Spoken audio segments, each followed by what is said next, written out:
เมื่อนั้นอันพี่นานมีสมบัติเจ้าเอาเพลงญาตินภาลัยมาเจ้ต้นฉบับเลยทำงงสงสัยตัวเปิ้นก็ได้ตายมันได้เหมือนกันนะแต่ถ้าอย่าง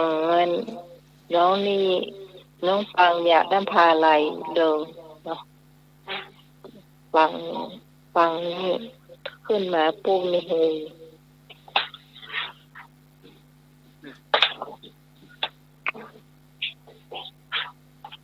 จะมีข่าวประชาสัมพันธ์ก็การสมัครมีก็สักหน่อยเนาะ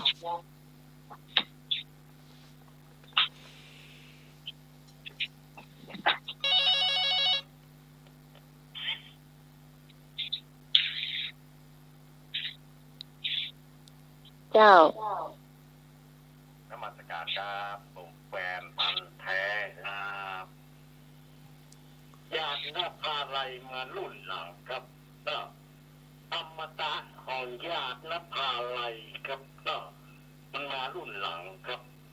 นมัสการครับ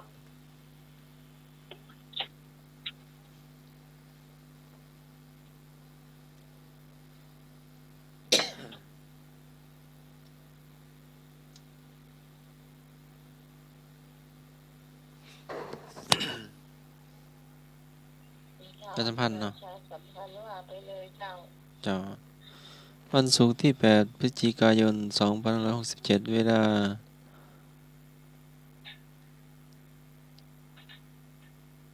13 นาฬิกาเจ้าคณะอำเภอเมืองเชียงใหม่มอบหมายให้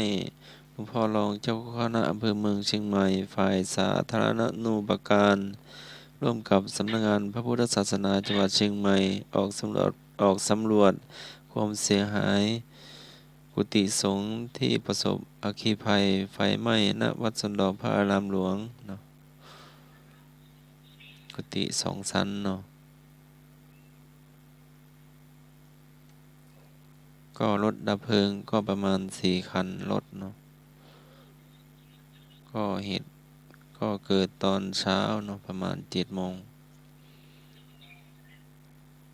ก็พระอาจารย์สุภชัยก็อยู่ชั้น2พระอาจารย์พอมหาสมเกียรติอยู่ชั้น1เนาะก็ปลอดภัยทุกรูปเนาะ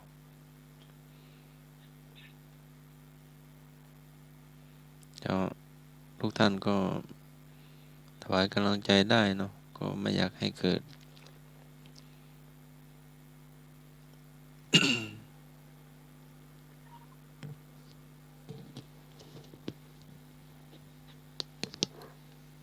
ก็วันนี้ก็วัดป่าขอยใต้เนาะหลวงพ่อครู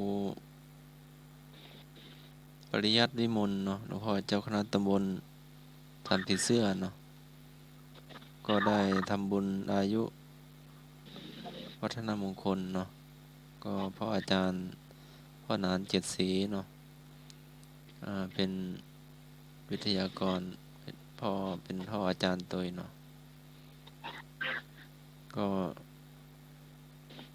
ก็มีหลวงพ่อ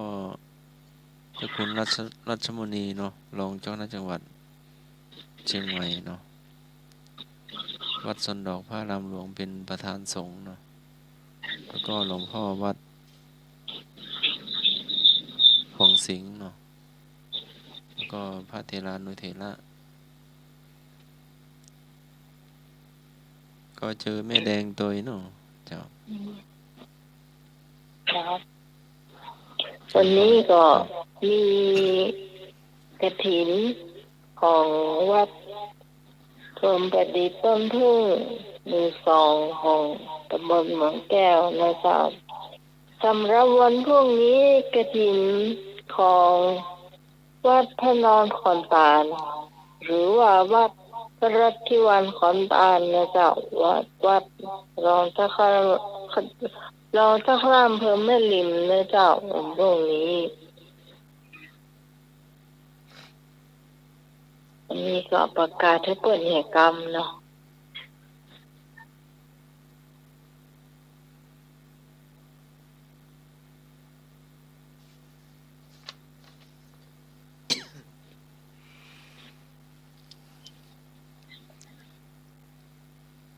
แล้วก็พรุ่งนี้ก็กฐินที่วัดเมืองสาดน้อยเนาะ อืมตรงกันมากเนาะ เจ้าแต่ว่าก็กฐิน300 กว่าวัดเนาะที่พุทธมณฑล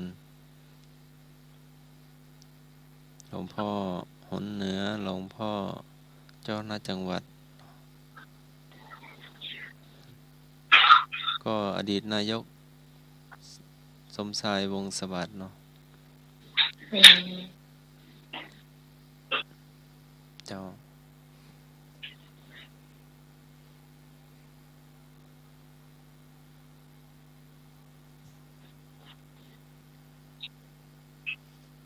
แล้ว นี่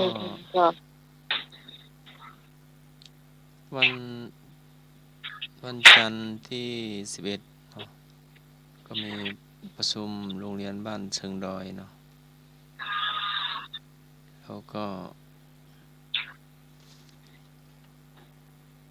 วันที่13พฤศจิกายนก็ประชุมหลวงพ่อรองเจ้าคณะอำเภอ หลวงพ่อเจ้าคณะตำบลพระเลขานุการ แล้วก็ประธานสนามสอบเลขาสนามสอบเนาะก็จะประชุมกันเนาะในการเตรียมสอบนักธรรมชั้นโทเอกแล้วก็สอบธรรมศึกษาวันที่22พฤศจิกายนเนาะสอบนักธรรมชั้นโทชั้นเอกก็วันที่17 18 19 20เนาะ4 วัน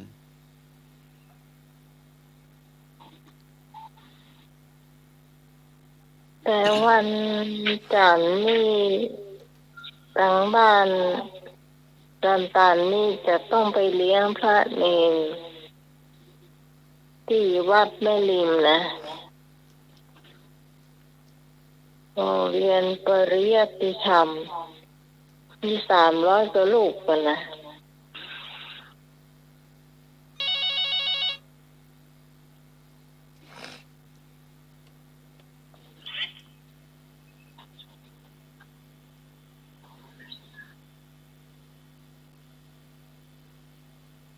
ฮัลโหล นมัสการครับท่านใบดีกากมักยานัสสีโล โอ้งานครูบานี่ยิ่งใหญ่ครับงานครูบายิ่งใหญ่ขนาดเลยครับผมฟังรายการ104เนี่ยครับนมัสการครับ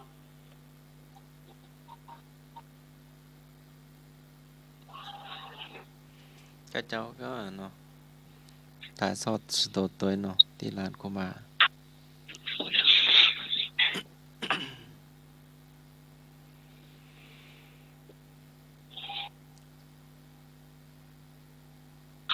เป็นโอเรื่องหนึ่งไปเรื่องหนึ่ง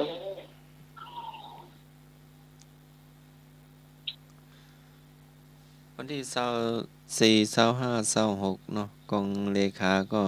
นำข้อสอบเนาะนักธรรมธรรมศึกษาเนาะนำไปส่งเนาะ มันนั่นก็เป็นเรื่องของอาจารย์สมัครเตอะ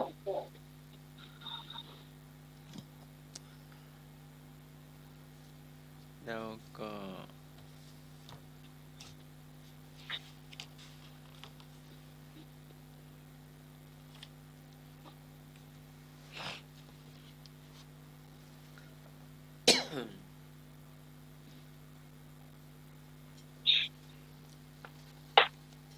วันที่15เนาะวันลอยกระทงจะ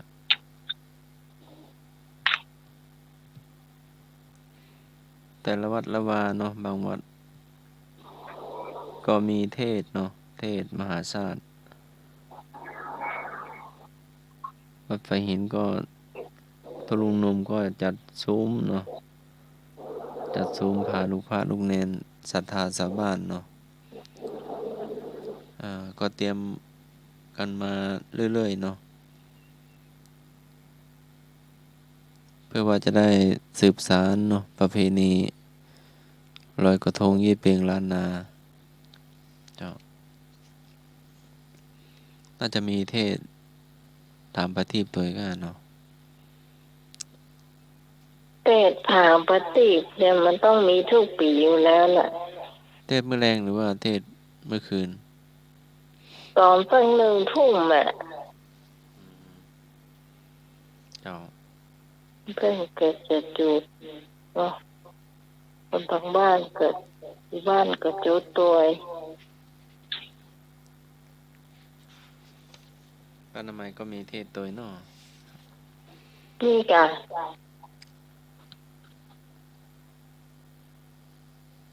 ถ้าครูวินัยทรนันทวัฒน์หรือว่าครูบาบุญทรัพย์ไม่ค่อยสบายตอนนี้ย้ายไปอยู่โรงพยาบาลสวนดอกละแล้วก็จะมีที่จอบกับต้องมีเนี่ยเต้นได้ถึง2เจ้าแต้นกันได้เลย3 ท่านนี่เต้นได้หมดโดยเฉพาะองค์น้อยนี่ยอมรับว่าเก่งเจ้าเต้าตีน้ำใหม่ไปฟังเตะมา1 พรรษาเนี่ยเก่งขนาดเลยอายุยังน้อยอยู่เลยอ่ะเท่ากับพี่นันก๊อฟนะอายุพอๆกันเนาะอายุนี่อาจจะหลายเดียตัวตะวันแต่เตะต้นเทียนบาลีเนาะเทียนบาลีเก่ง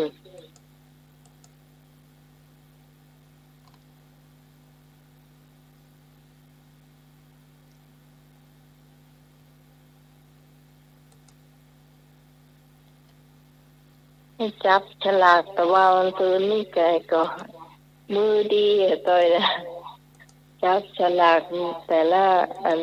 คนนี่ก็กันนี่ใหญ่ตกของอันท่านเจ้ากับท่านมีหมดเลย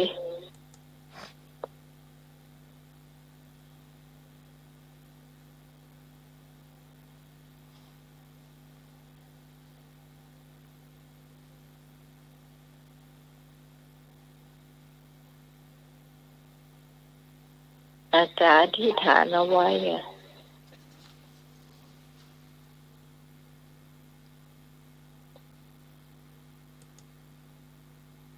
ต่อไปปัญหาพุทธประวัติเจ้า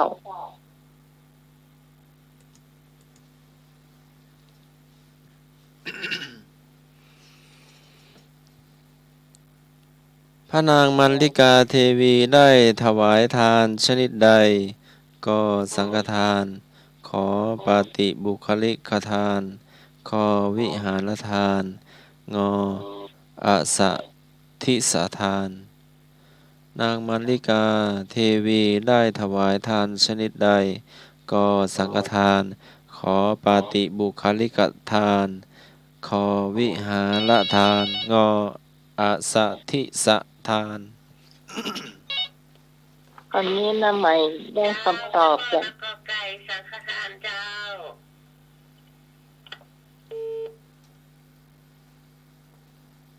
พี่พรตอบกอไก่เนาะเจ้าน้องไหมเอาปลาไก่ไปที่พ่อนะเจ้าแน่ใจเนาะ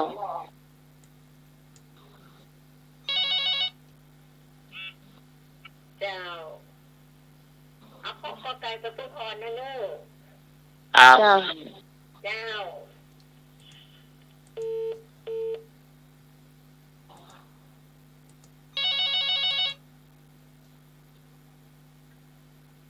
นางมัลลิกาเทวีเจ้าครับอาจารย์สมัครนางมัลลิกาเทวีนี่คือไผ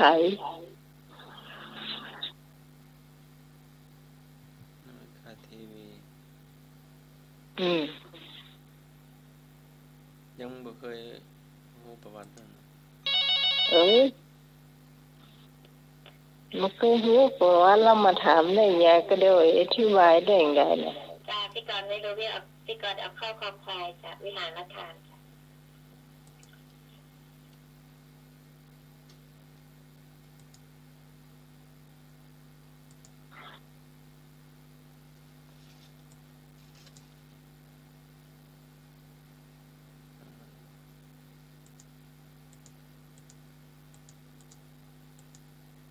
คำว่าเทวีเนี่ย มันจะต้องเป็นมเหสีของใครสักคนหนึ่งแม่นอ เจ้า เออ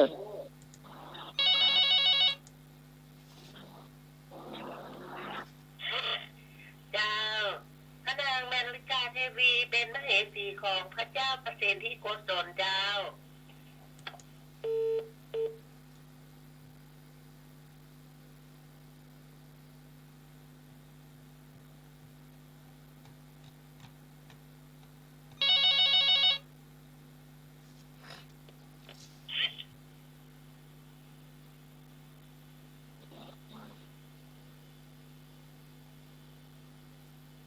ก่อนจะถามต้องหาข้อมูลมาตัวนะอาจารย์สมัคร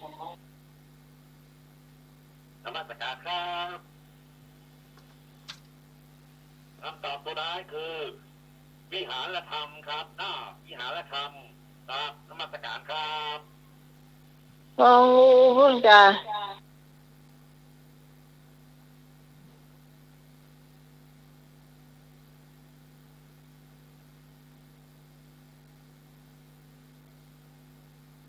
ขอใครนี่หยัง ปาติบุคลิกทาน เจ้า ไม่เอาข้อคอควายตัวปีก่อนจ้ะ นี่ต้องคอควายเนาะครับ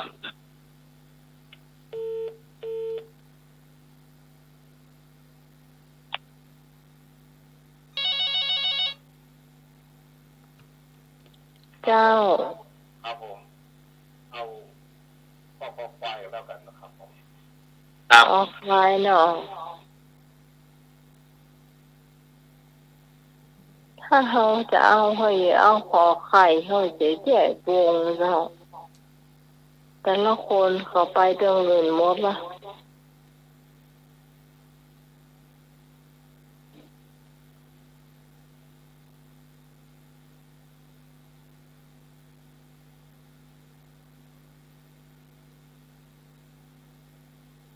อยากจะประถูกเพราะว่าคนที่ตาลดอกไม้มาไม่ใจชื่อนี้ ชื่ออย่างกับบุหูจำไม่ได้ละ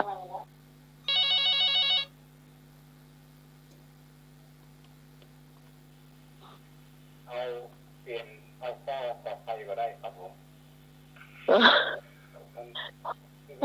มา น้ำแดง พี่เต้ยพี่เต้ย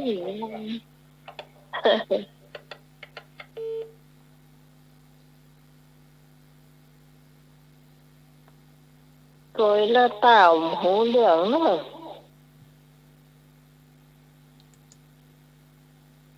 หน่วยงองู งองูตัวยันไอ้นั่นเนาะ ครับ ไอ้แฟนพันธุ์แท้นะครับ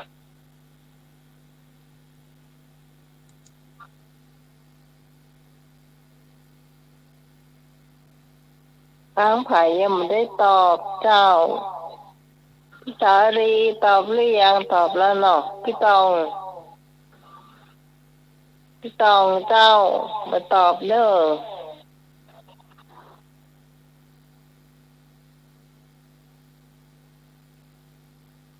ทางไผ่ยังไม่ได้ตอบแม่พี่พรเอราวัณเจ้า พี่ต้องต่อไปตะกี้เหรอ จ้ะข้อไหน พี่ต้องเอากอไก่อ่ะ อ๋อเออ ไปเริ่มไปขอโทษ เอากูได้ฟังดีป่ะ เจ้า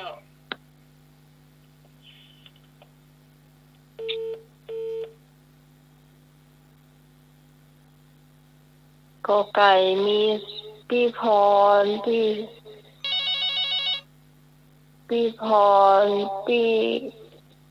ปองพี่สารีเนาะ ฮัลโหล เจ้า หนูหายที่ตอบไปแล้วที่กระตอบเข้ากอไก่เหรอ ครับ เออเรา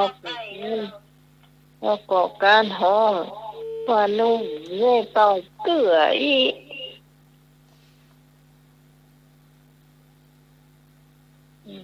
กระไทยมดสนองมาเฉลยมาก็ขอของอวิคนตอบหมดอ่ะ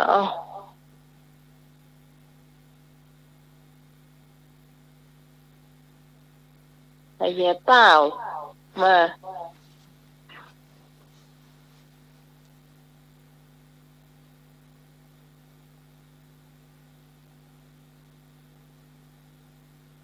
มาดักจิ้กืออย่างนั้นล่ะเข้าใจแล้ว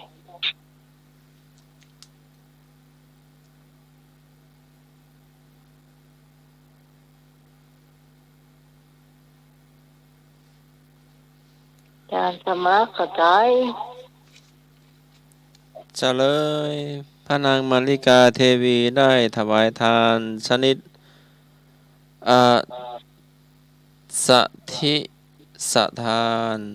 อสัทธิสทาน ข้อไหน งองู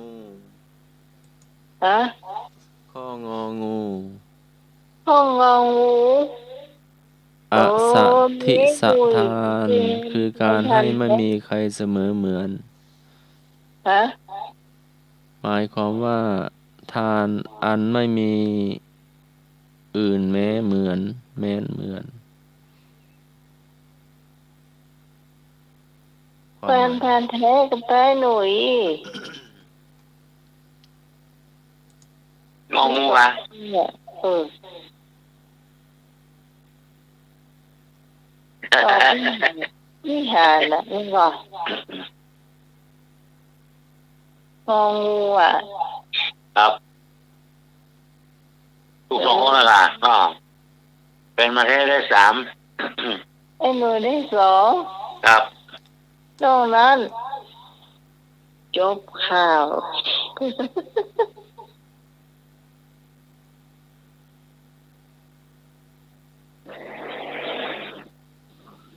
ขอไก่ขอควายจบ ก็ใกล้ถึงคอไฟจบข่าวหมด ย้ายไปย้ายมาก็บ่ถูกตะข้อต่อไปเลยเจ้า พระนางมาริกาเทวีเป็นหญิงชาวบ้านที่ได้ถวายขนมอะไรให้แด่พระบรมศาสดา ก็ถวายขนมถั่ว ขอถวายข้าวต้มมัด งอถวายข้าวต้มจอก จอถวายข้าวต้มหัวงอก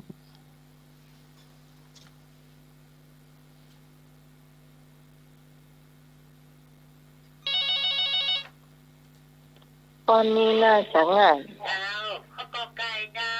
ขนมถั่วเจ้า ขอไก่พี่ฮอน อันนี้น่าจะง่ายกว่า เจ้าพี่ต้องก็เอาข้าวกอไก่ เจ้า ครับ เจ้าตะกี้ปะหมอนของเขายังโยก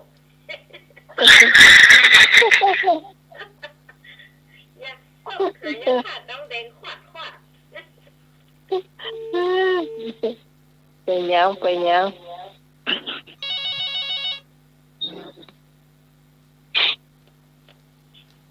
เจ้า พี่กรณ์ก็เอาข้าวกอไก่จ้ะขนมถั่ว เจ้า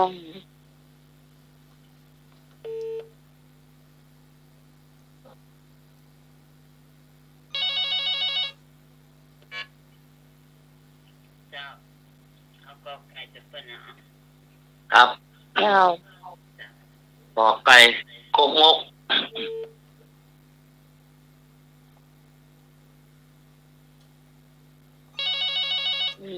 ต้มมัดที่เฮาก็บ่เคยได้ยินเนาะ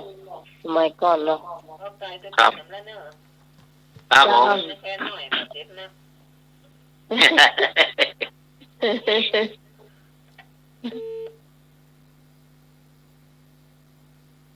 เ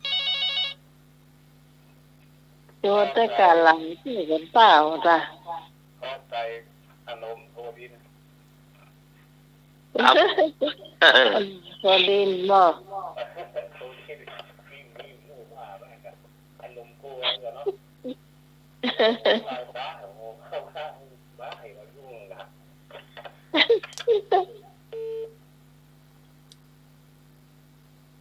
ไอ้เรื่องจงมาคือยังสิเล็กแล้วตะกะ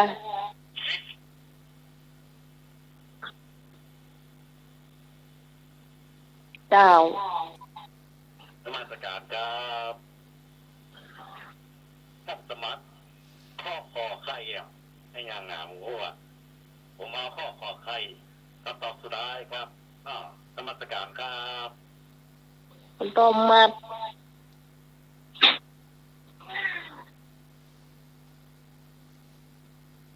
ไม่หรอกแต่สมัคร เจ้า เออ เจ้า ข้าวต้มมัดข้าวคอมันเป็นขนมจอกข้าวงอเป็นขนมข้าวต้มหัวงอก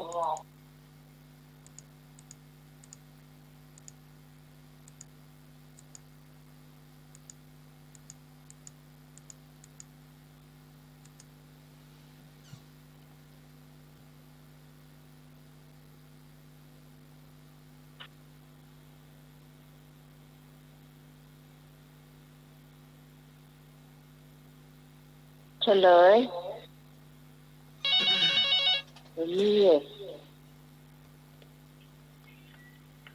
ฮัลโหล เจ้า น้องหมายเอาข้าวปลาไก่นะเจ้า เจ้า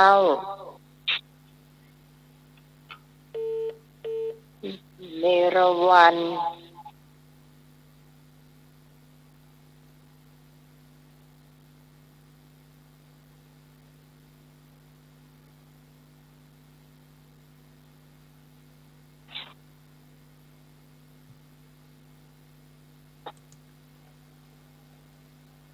เฉลยเจ้า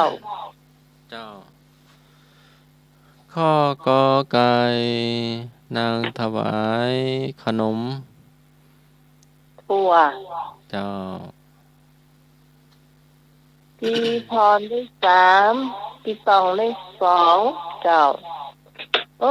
อันนี้พี่กรณ์มากันนี่มาก่อนฮะ มานานแล้ว ไม่เจ้าตรงนั้นก็ได้1หมดเลยเจ้ายกเว้นแฟนพันธุ์แท้บ่ถูกเอาข้อขอไข่ว่ะที่ได้3เดียวได้สักคะแนนนะ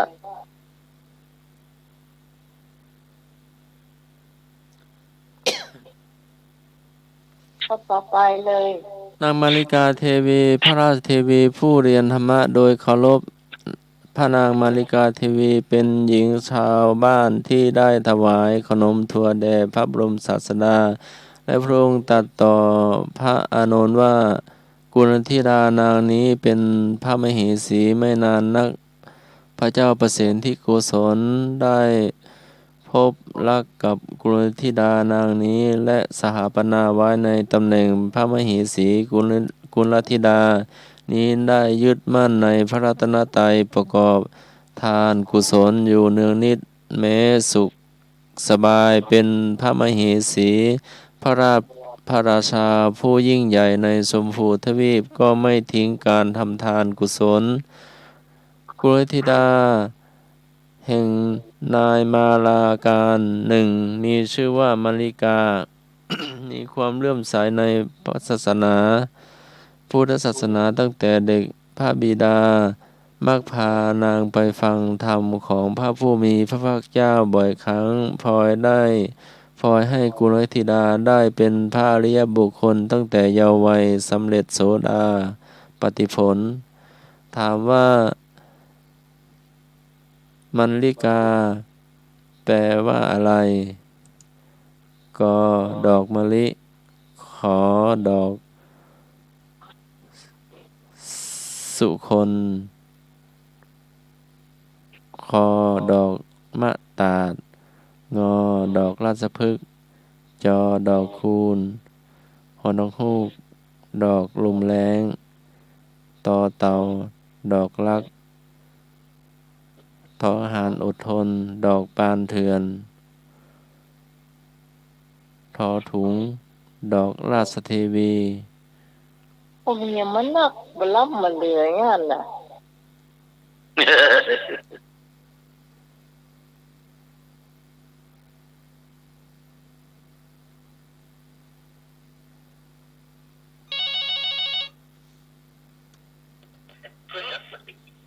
จ้าพี่รอดเอาก็ไก่ดีกว่ามาหลายข้อแล้วไปจำแล้วคอมได้อ่ะดอกมะลิจ้า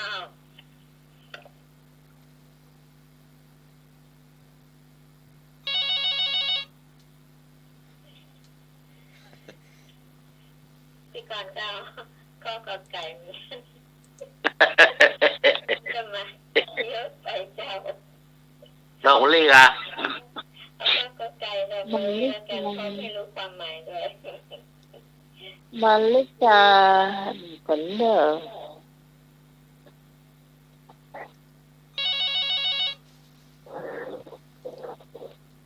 มาลา เจ้าข้อกอไก่นั่นเนอะพี่สอยเอาก่อนว่าพี่สอยเอาข้อถอดหูนะสุดท้ายน่ะเอาอะเด็กหมูว่าเราไปเจ็ดเล็กข้อบ่ มาลาเป็นไม้ไม้จ้ะเดี๋ยวกันเนี่ยทีนี้จะให้กรรมมาได้แต่ที่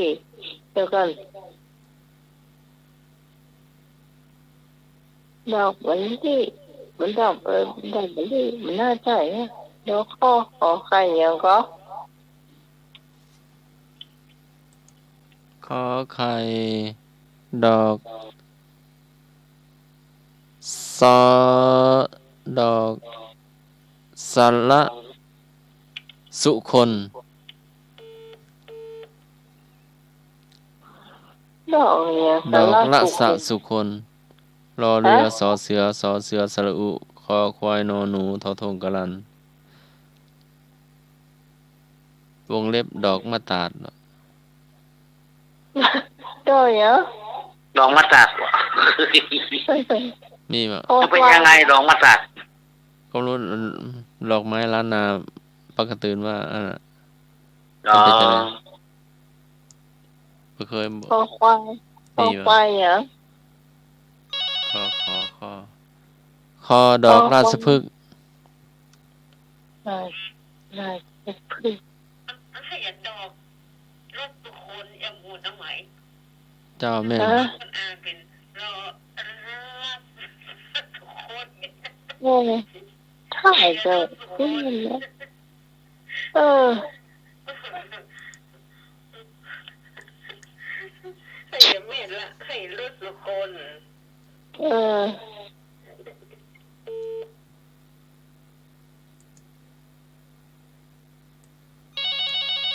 เนี่ยสปาสเปดปะเจ้า เอาข้อควายครับราชพฤกษ์ครับผม ใช่คอควายดอกราชพฤกษ์กัน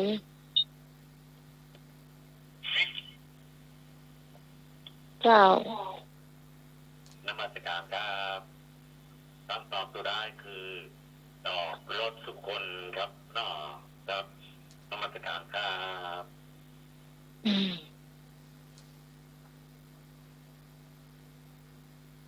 ต้องงูดอกอย่าง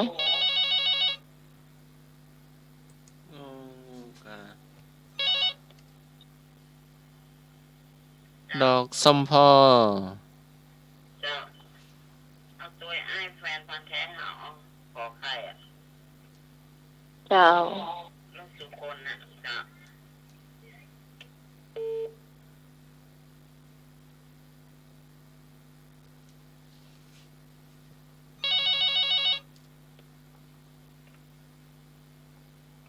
ฮัลโหล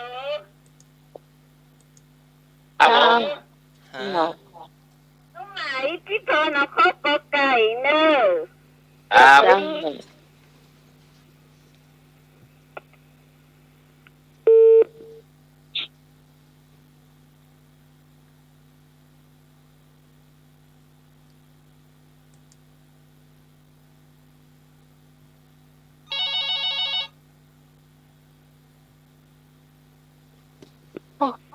ถ้าต้องจะตอมเลยเอาดอกลักวะ หืม ดอกลักมีข้อไหนมั่ว ดอกบัวมีป่ะ นอกอย่างกับมูบีเบามูจักสักอย่าง มันจะมีอยู่ขั้นข้อหนึ่งมีเป็นดอกลัก อ๋ออย่างไงอันนี้เป็นดอกรักตัวน้องใหม่นะ ตึ้งเลิกตึ้งเลิกกับเปล่าเนาะ ถ้าก็ได้เป็นหยังอ้าว มีข้อหนึ่งเตี้ยจะสมัครอ่านมาที่มันเป็นดอกลักนะจับไปได้แล้วมันนักลำไป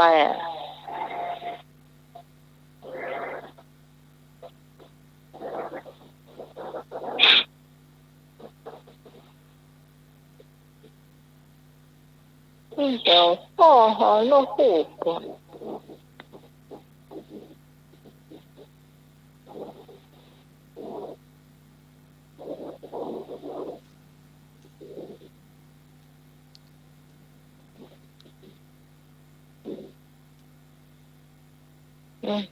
เป็นไร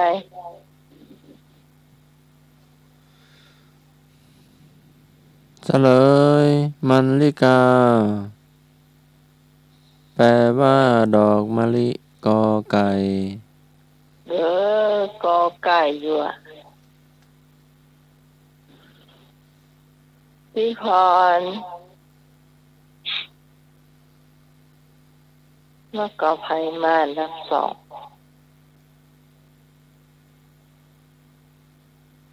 ไพมานรับสองเนี่ย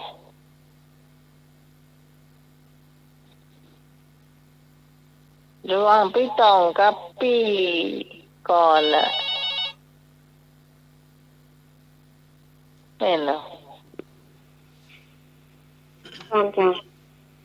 พี่ก่อนกะจัง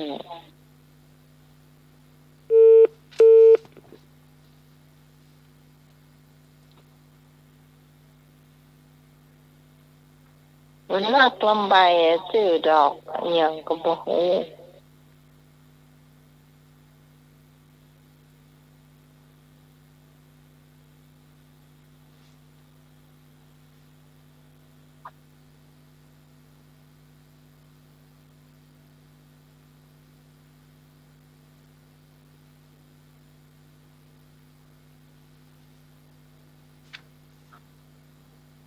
ได้กี่ข้อล่ะ เจ้า ที่สามกะ ข้อละกัน ฮะ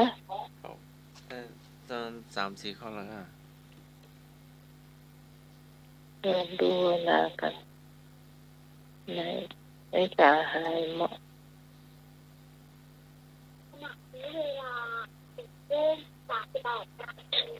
ของปะ พระมหาประชาบดีโคตมีเถรีได้บวชเพราะการทูลขอของพระเถระใดก่อพระคคุ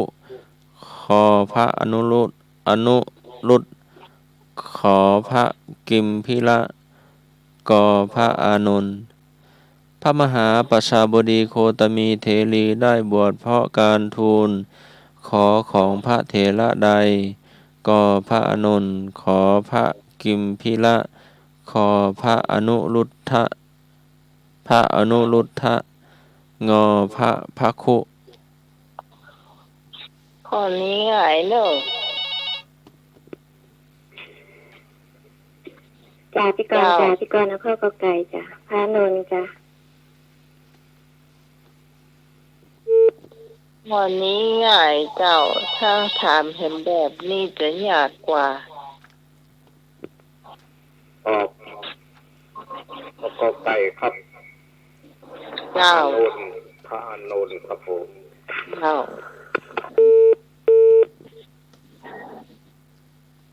มาเก็บคะแนนได้ข้อสุดท้าย เจ้าต้องเอาข้อกอไก่หนึ่งพระอานนท์หนึ่ง เจ้า เจ้ากำลังผ่านไป3 ข้อ ข้อนี้ข้อที่4จ้าการสมบูรณ์กับเรื่องแต่คนถามแต่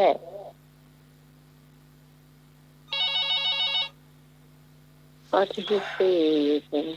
เจ้า เจ้าก็ไก่เจ้า ก็ไก่เนาะ เจ้า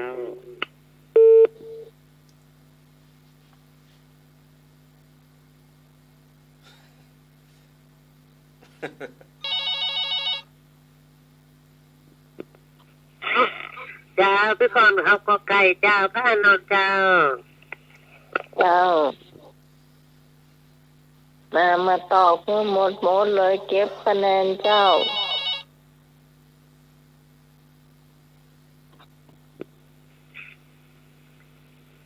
เจ้าน้อยพี่ก็เอาก็ไก่เจ้า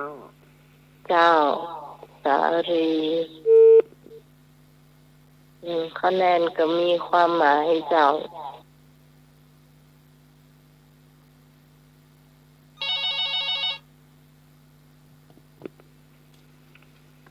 เจ้าน้องหมาย เจ้า เอาข้อกอไก่แน่ ครับ เจ้า ผม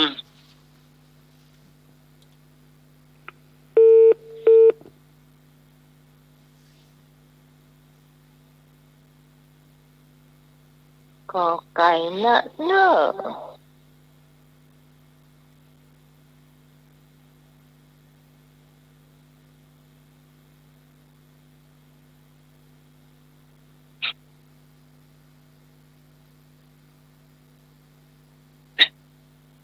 นี่เข็มก็ที่จะตอบข้อนี้เจ้า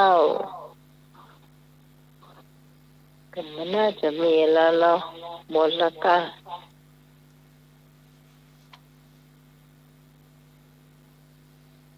ไอ้คงไม้อย่างนี้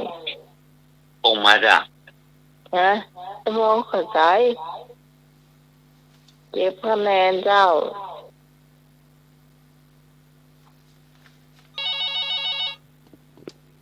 ไปแล้วเป็นคน เออ ที่ มา ส แล้ อ ว งครับ ผมมาแล้วล่ะ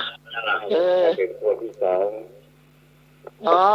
แต่ไอ้คงใส่ที่สองเจ้า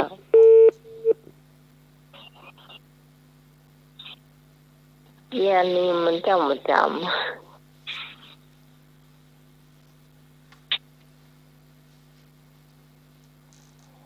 แต่ข้อนี้ง่ายเจ้า ถามว่าอะไรนะทำไม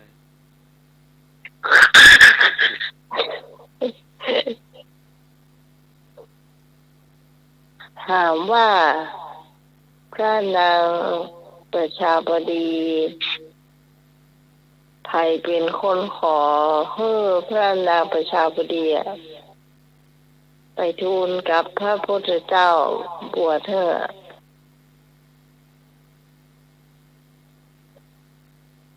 มีอยู่คนหนึ่งที่ผ่าน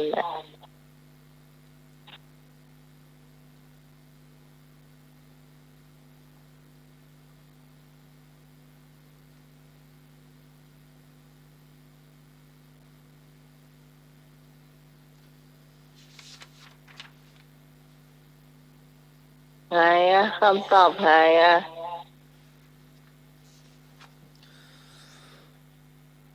พระมหาประชาบดีโคตมีเทรีได้บวชเพราะการทูลขอพระเถระใดเป็นเหรอ เนี่ยคำตอบคือ พระอานนท์ กอไก่เจ้า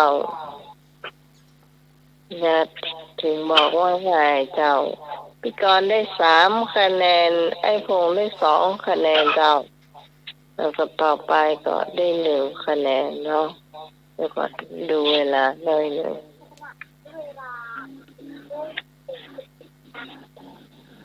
ห้องกง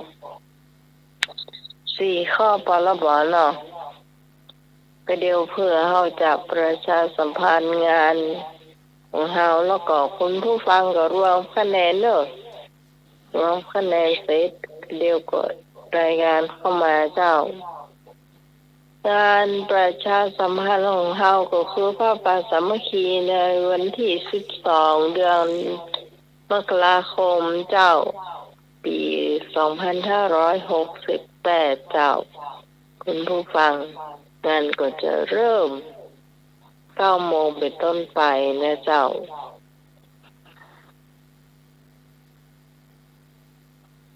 สำหรับคุณผู้ฟังที่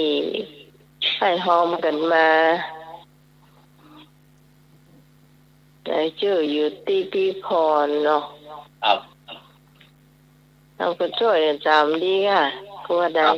เฮ้ยค่ะ 2568มันเป็นเดือนแรกของปีงานประเพณีที่ทำกันไว้ยังจำได้ไหม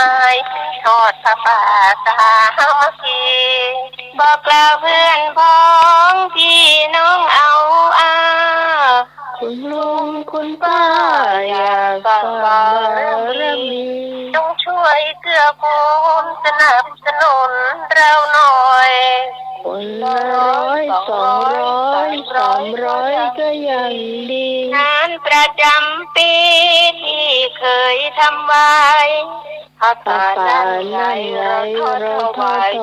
ยเดือนนี้บอกกล่าวเพื่อนพ้องพี่น้องหญิงชายแฟนๆทั้งหลายที่ฟังคลื่นนี้มาช่วยต่อเติมบุญสมทบศาสนาจะได้อยู่ครบถึง5,000 ปีเราไม่เคยรอแต่เราจะบอกผ่านคืนนี้ถ้ามีจิตไม่ตรีสิ้นปีคอยสมทบมา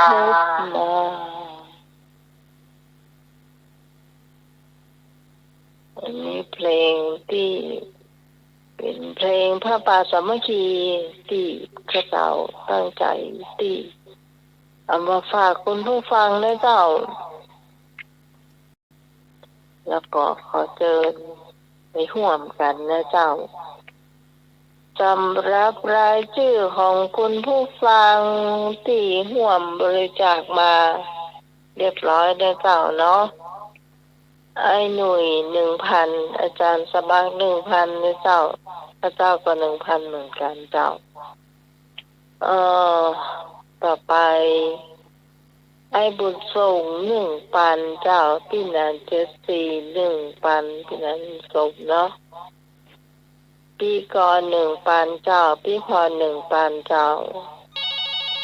ไอ้พงษ์ 500 นะเจ้าแม่ก็เดี๋ยวก่อนแม่จันทราชื่นใจ นมัสการครับ 1,600 ครับ ผมพร้อมแล้วครับที่จะไปร่วมงานด้วยครับนะพร้อมแล้วครับ วันนี้ก็ได้ครับ วันกู้ก็ได้ครับนะพร้อมแล้วครับนมัสการครับ ไปคนเดียวเตอะเพิ่นมีเตอะ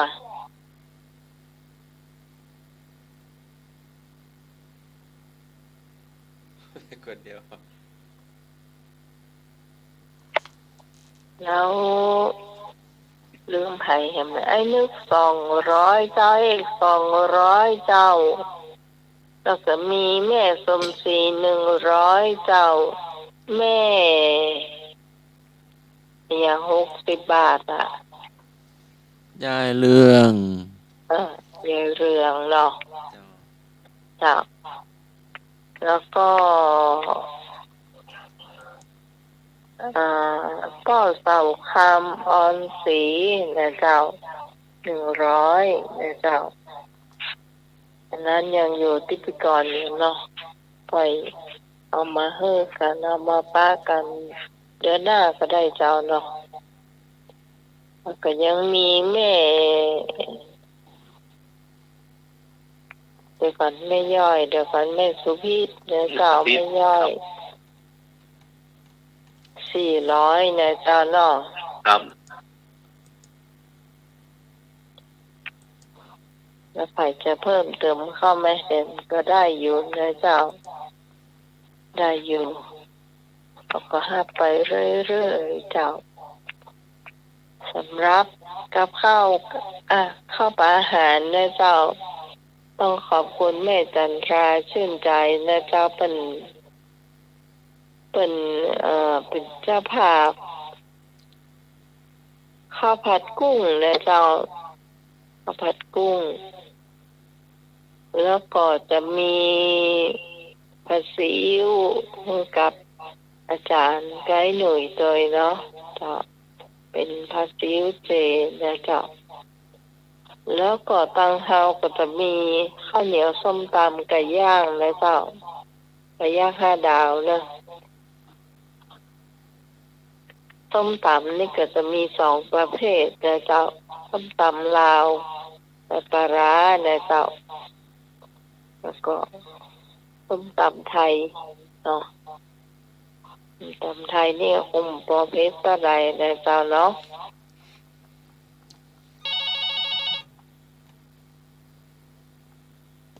ปลาไผ่พ่องที่พรชื่อรายชื่อโต๊ะไผ่พ่องนี่ที่น้องว่าไปนี่โต๊ะไผ่พ่องนี่โต๊ะกะ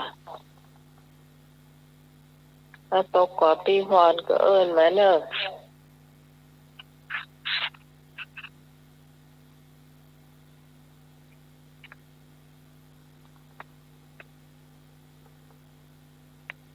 อันนี้ค่ะก็เต้าที่จำได้นะ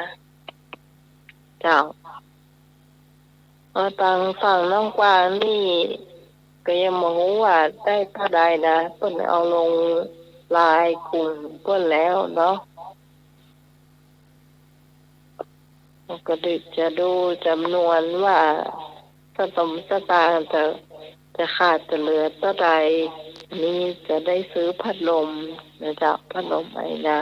ำที่ตั้งใจเอาไว้นะเจ้าเนาะ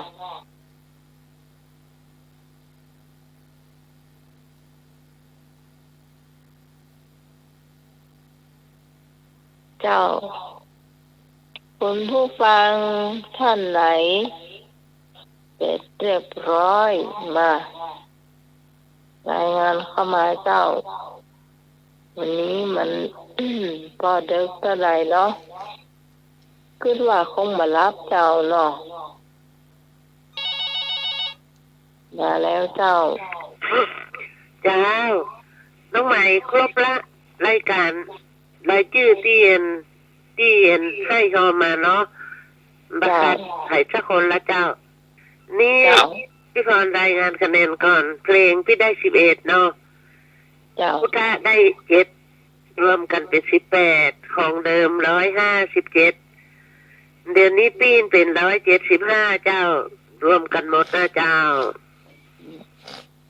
175ที่พรและเจ้า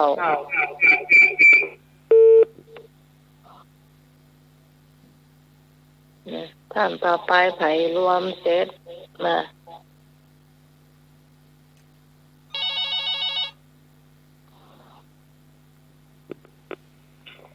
เจ้ามาขอไปก่อนค่ะจะเสียงหายไปหมดพี่กรอู้ดังๆเลยเจ้าเสียงพี่การหายเดี๋ยวกินน้ำแป๊บเสียงหายพี่การเพลงได้18ธรรมะได้6เป็น24จ้ะของเก่ามี205เป็น229จ้ะ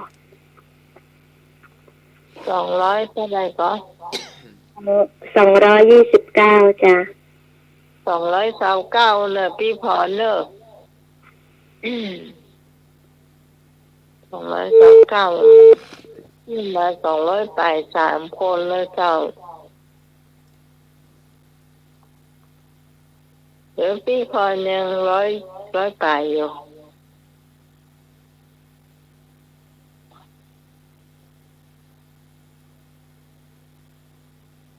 พี่กร200ป่าย มาพี่ตองมาพี่สารีมาโอ้ฮัลโหล มาพี่พ น้องไหน รเจ้า น้องไหน เจ้า พี่พ เจ้าร นะ เจ้า พี่พรเพลงวันนี้ได้7 คะแนนเนาะแล้วก็ธรรมะได้กล่องร่างเก้าเป็น11อังเก้าได้11 คะแนนเป็นละรวมกันเป็นวันนี้เป็น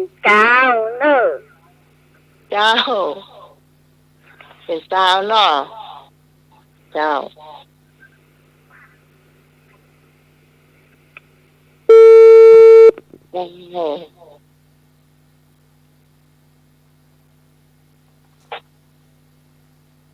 มาค้างไผไอ้หน่วยวันนี้ได้2 วันก่อนได้10จะสร้าง2นะไอ้หน่วยเนอะ ครับ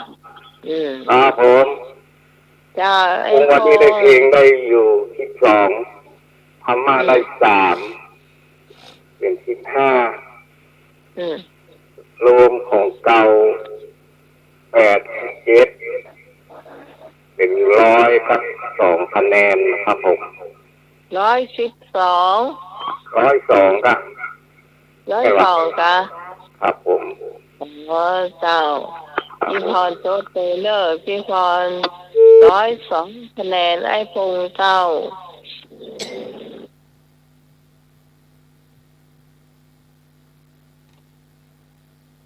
ใครที่ได้เพลงนี้จะได้เปลี่ยนเจ้าเจ้าเจ้า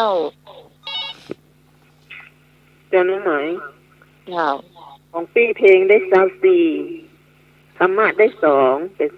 26ของเก่า165รวมเป็น191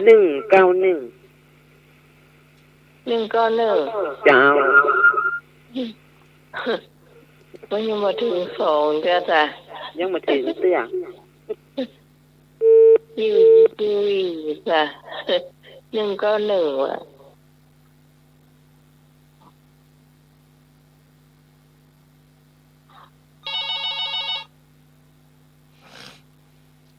เจ้า เจ้าของพี่ซองเพลงพี่ซองได้20 คะแนนธรรมะได้4 คะแนนเป็น24ของเดิม240เป็น264 คะแนนเจ้า 264อ่ะ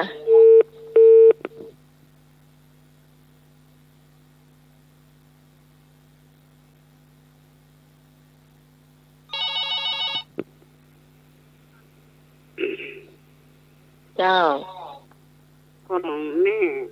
วันนี้ได้เพลงได้10ธรรมะได้2เป็น12แล้วก็บวกกันที่วันติดแล้ว6เป็น18เจ้าอากาศบวก75เป็น93เจ้า ก็13เจ้า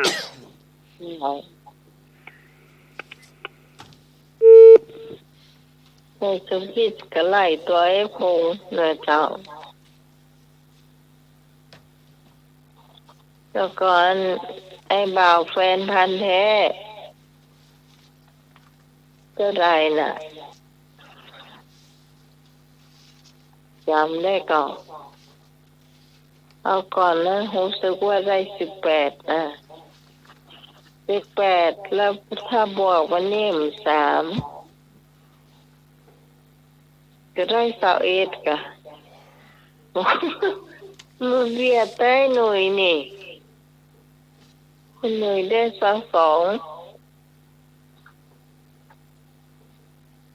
ทั้งแถม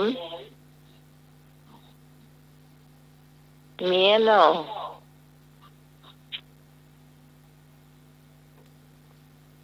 หมดแล้วเนาะ ครับ หมดละ ไอ้ฟงก็มาแล้วเอกวันนี้เอกหม่อมมาเจ้า อิ่มแล้วนี่ อืมจริงๆเอกนี่ก็ได้ซาวไปนะซาวเก้าว่า30ก็จำไม่ได้ละโอ้ซาวบดีเหมาะซื้อมาใหม่ก็บดีเหมาะ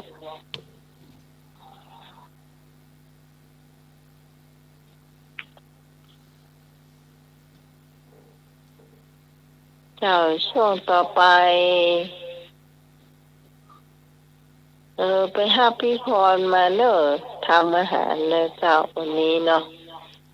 ทำอาหารแล้วเขาก็จะได้เหล่าเจียฟัง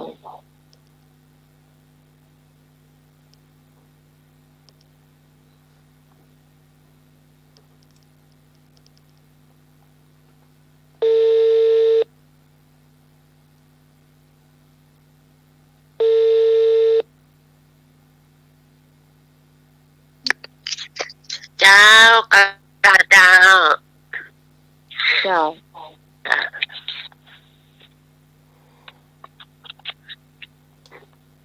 เจ้าเจ้า วันนี้พี่พรจะทำกับข้าวอะไรยัง วันนี้จะผัดเผ็ดปลาเจ้าจะใจปลาปลาทับทิมก็ได้ปลานิลก็ได้ แต่บางคนเพิ่นกินปลาดุกมันได้ส่วนใหญ่เขาก็ใจปลาดุกกันนะเจ้าผัดเผ็ดปลาดุกปลาจะพี่พรจะใจปลาทับทิมเนอะปลาทับทิมนี่มันจะกินไป โดยทั่วไปจะกินได้เนาะจ้ะอย่างพี่นี่มากินปลาดุกอะเจ้า กินน้องก็บ่กินเจ้า จ้ะ ก็บ้านตึงบ้านมีพ่อคนเดียวที่กิน ของพี่ก็มีกระปูคนเดียวกินนะปลาดุกปิ้งนี่เนาะพี่ ปลา ก็ ดุกปิ้งนะจะซื้อปลาดุกปิ้งมากินค่ะพ่อกินอยู่คนเดียวตัวกินอยู่เป็นวันข้ามคนเดียวเนาะ จ้ะ มีใครติดตัว ตัวใหญ่น้องไหมกินข้าวเดียวถึงแบบเที่ยงจ้ะวิธีทำเนาะเราเตรียมพี่ก่อนนะเจ้าจะเตรียมพี่ก่อนทำโคกพี่ก่อนเนื้อจ้ะใส่ตะไคร้หัวคาขมิ้นเนาะเอาเนาะใส่สักกระไดนะใส่หอมกระเทียมผิวมะกรูดจ้ะรากผักชีเนาะเจ้าพริกแบบก็พริกเม็ดใหญ่เม็ดน้อยค่ะรวมกันเนาะประมาณ7 เม็ดก็ได้เจ้ามันพอดีนะแบบเผ็ดล้ำไปเจ้าเอาตามรวมกันเนาะตามทั้งหมดรวมกันบางคนก็จะใส่เม็ดผักชีกับดีไปนิดหน่อยเนาะผักกันขาวเจ้าตำให้ละเอียดเลยเจ้าตำละเอียดเมื่อทุกอย่างละเอียดดีแล้วเขาก็ใส่กะปิมัก1 ช้อนชาเนี่ยนะเจ้าตำไปตำให้ละเอียดจะตำให้เข้ากันนะเจ้าเขาก็พักพริกไว้ก่อนนะเจ้าส่วนผสมที่เอาไปนี่ก็มันจะมีกระชายเนาะใบโหระพาตัวนะเจ้ามีกระชายและถ้าใครมีพริกไทยสดก็ใช้ได้ใส่ได้เจ้าและบางคนก็จะใส่มะแขวงตัวเจ้ามะเขือพวงเนาะนิดหน่อยเจ้าแล้วก็เตรียมไว้นะล้างน้ำให้สะอาดนะเจ้าแล้วก็หาทำปลาเนาะปลานี่แล่เอาแต่เนื้อนะเจ้าหั่นเป็นชิ้นพอคำนะเจ้าชิ้นพอคำแล้วก็สร้างน้ำมันทอดปลาให้ก่อนนะเจ้าทอดปลาให้มันกรอบหน่อยนึงนะเจ้าเพื่อจะได้บัลเล่นะเจ้าถ้าตั้งหม้อน้ำมันทอดเนื้อปลาให้มันมักกรอบมักนี่พอดีจะต้องเอาแข็งล้ำเจ้าพอดีถ้ามันนี่แล้วมันเกือบสุกแล้วก็ตักใส่กระชอนจะเด็ดน้ำมันนะเจ้าตั้งเอามาเริ่มทำเลยนะเจ้าเขาตั้ง ตั้งหม้อน้ำมันก่อนเนาะพัดแล้วก็ใส่กะทิหน่อยนึงเนาะเดี๋ยวใส่ที่กะทิเอาไปหยอดกำลุนก็ได้เจ้าไม่ต้องใส่น้ำมันมากเนาะใส่น้อยหนึ่งช้อนชาเนาะแล้วก็กระเทียมข้าวเจียวแล้วกระเทียมหอมเหลืองแล้วก็หอมกระพัดเอาพริกปิ้นที่เราตามมาเนี่ยเอาน้ำใส่นิดหน่อยเนาะเคล้ากันไปให้มันนี่แบบแน่นจะติดกันหน้าเขาก็ใส่น้ำนิดหน่อยเอาลงพัดเจ้าพัดให้หอมแล้วเจ้าพัดให้หอมแล้วก็กะทิลงไปพัดโดยพัดไปสักคลุกเคล้าหน่อยเนาะเรากะว่าเราตามความต้องการของเราจะเอาข้นล้ำอันนี้ก็กะเอาที่กะทิเนอะเจ้าเอาพัดคือมันหอมเสร็จแล้วแล้วก็เอาพริกเอาปลาเข้าลงพัดเจ้ามันต้องคนนักเนาะกลับไปสักกำสองกำพอปลามันสุกแล้วเขาทอดสุกละเนาะเจ้ารับแล้วก็เอาใส่เครื่องลงไปเลยมีกระชายมีบักแว้งมีกระชายแล้วพริกไทยสดเจ้าคลุกเคล้ากันกลับสักกำสองกำพอใส่น้ำนิดหน่อยนะเจ้าพอมันคลุกคลิกเนอะเจ้าแล้วเสร็จแล้วมันนี่แล้วหักกะว่าสุกของหมดรวมแขวงสุกพอดีแล้วก็เอาโหระพาเข้าใส่บางคนก็ใส่ใบมะกรูดหั่นฝอยน้อยๆลงไปนะเจ้าหั่นฝอยลงไปซอยก็ได้เจ้าแล้วก็ปิดไฟเลยเจ้าปิดไฟกระตักใส่จานกินกับข้าวหุงฮ้อนๆนะเจ้าอันนี้ลำเจ้าเดี๋ยวเลยชับเดียวก็เสร็จละประเมินเจ้าได้อาหารรสอร่อยมากเลยน้องไหมจ้า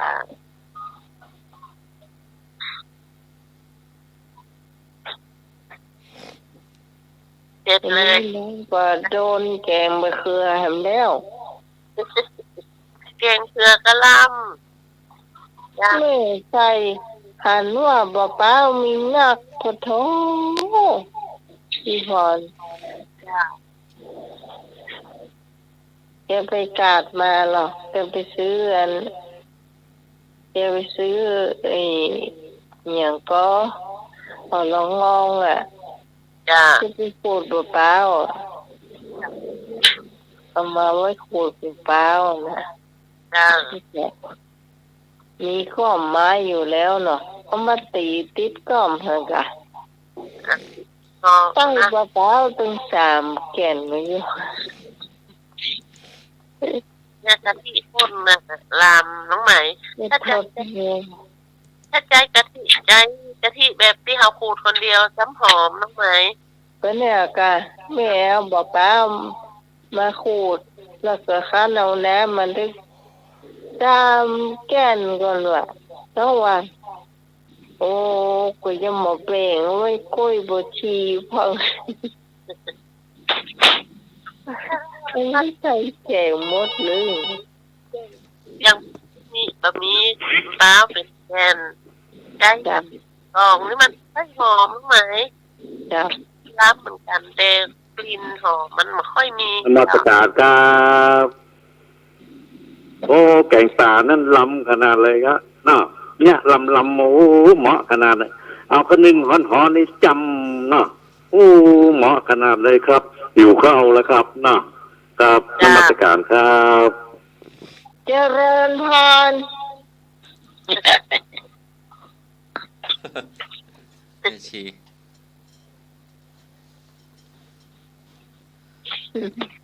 ชีวัดดอนตันเนาะ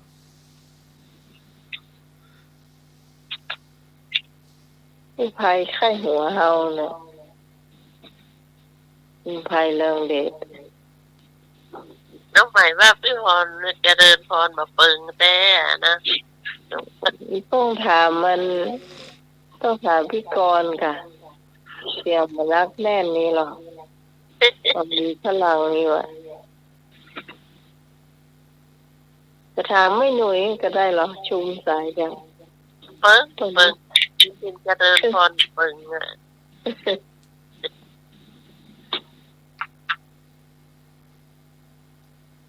จ้าวันนี้มีอย่าง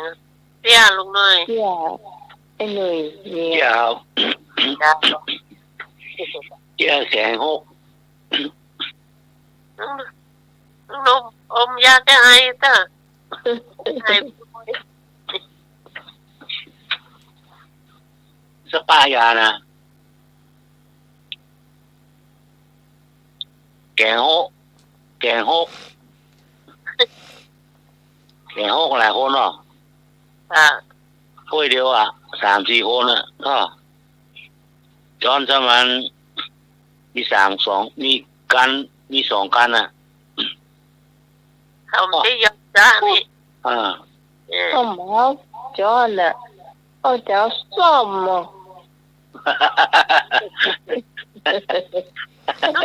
อย่า แต่เนาะ อย่ามันตับจ้าหมด จ้อมกับตั้นใจอ่ะเอา อ่า สามมือ เมามันมื่นอย่าเนาะพวกมันมื่นอย่าก็อย่านะตอนซ่อนนะซ่อนตอนซ่อนนะเล็กก็แห่อะ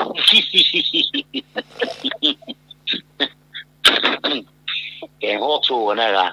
โอ้ยอ่ะท่อ แกงโฮกก็ว่าแกงอันยำผู้ ยำโฮกอ่ะ โอ้โห ผู้ปีเดือนนี่เดือนนี่ ต่างคนต่างเอาจนเล่น อ่า แต่คนเนาะ เมื่อสว่าน่ะตอนเล็กก็แห่ไปหรอก แม่อยากเข้าไปลูกจ้ะเนาะลูกไปสอดจอนมาใหม่จ้ะจะ โอ้ มา ไอ้ยำโฮกอ่ะท่อลำอย่าเนาะกินกันนะท่อเผลอลูกมาได้ลูกพี่มาหมีหรออย่า พูดถึงอันยำพวกนี้ที่นั่นอีสมไม่นานเจสีปุ่นมากเนอะท่อง ถ้าของเขียมาเนาะ เจ้า ก็อยากก็โอ้มันนอนได้นะกูมึงอาบาดา จ้ะได้ เต็ จ้ะ มเต็ม โอ้ ได้รอผมแต่ก่อนนี่บ่เคยรู้หรอว่าอย่างเป็นอย่างโอ้ก่อนนี่เคยเที่ย บ่ต้องฮับจ้ะมีเวลามันนอนนุ่งๆนั่งน่ะ จ้ะ หกเนี่ยหกควายหกงูเนี่ยหกงัวเนี่ยก็ หกควายส่วนมากเปิดกินหกควายเนาะวัวนี่มาล่ำกินไปหันตัวถ้าเป็นหกควายนี่ไปกินกะลำตัวก็ไล่แจ้ ใหญ่เนาะใหญ่เลยล่ะนี่จี้นะนี่จี้นะหมูเนี่ยนี่ฟังกินเลยเนาะนี่ฟังกินเลย โอ้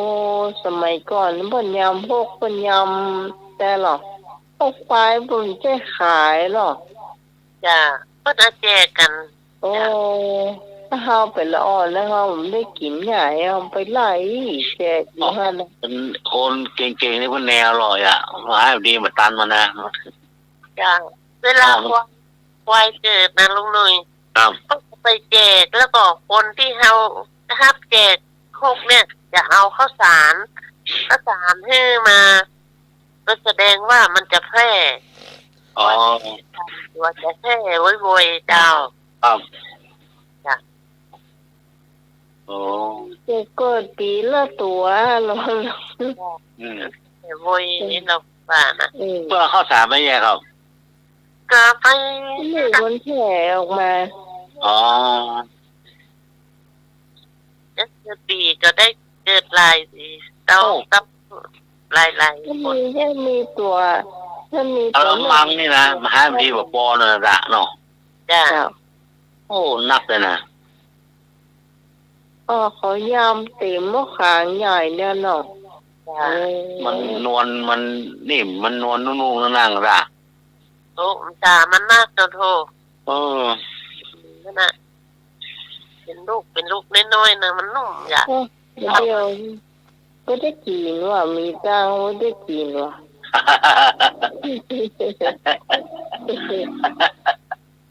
บ่มีเงินไม่มีทาง ได้เนาะ อืม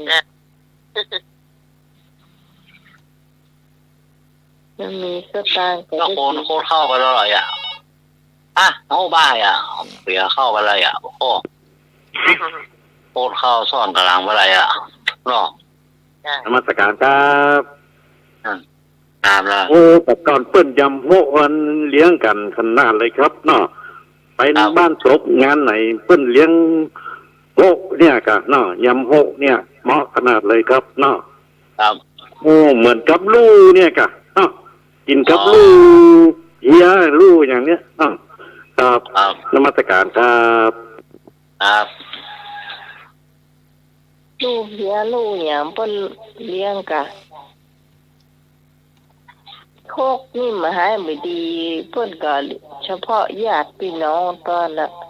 น้ำดีมันได้กินนะเพราะมัน อืม ต้องอยากเนาะ ใครเป็นญาติพี่น้องเฮาเป็นลูกเป็นหลานน่ะเตี้ยวแจกอยู่หั่นเนาะเนี่ยพี่โตเนี่ยนั่นบ้านนั่นเนอะจากบ้านท่านก็เตี้ยวไปบ้านท่านเนอะ เรื่องเนาะ โอ้นักแต่นักว่าตอนละผมใจเฮือน้อยๆเพิ่นเฮือจะเปากินนะน้อยพอเนาะ จ้า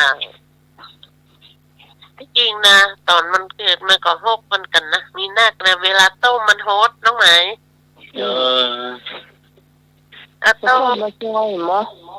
จ้าใส่พวกใส่จักเอกาใส่ใบเตยข้าวต้มเตยเนาะกาจะให้มันหายคาวเนาะจ้ะต้ม ก่อนไปจ้างเนี่ยนะเนาะ คนจ้างเนี่ยจ้ายำต้มกัน ปีในเที่ยงเนาะ จ้าไปกินเจี๋ยเตื้องโอ้เมื่อก่อนนะพ่อเป็นมีนักควายอ่ะเป็นปูงเนาะก็เลี้ยงเต่าเลี้ยงซึ่งเวลาควายเกิดเปิ้นก็แบ่งหกยำหกมาให้กะเอามายำมาคนเดียวอ่ะจ้ะ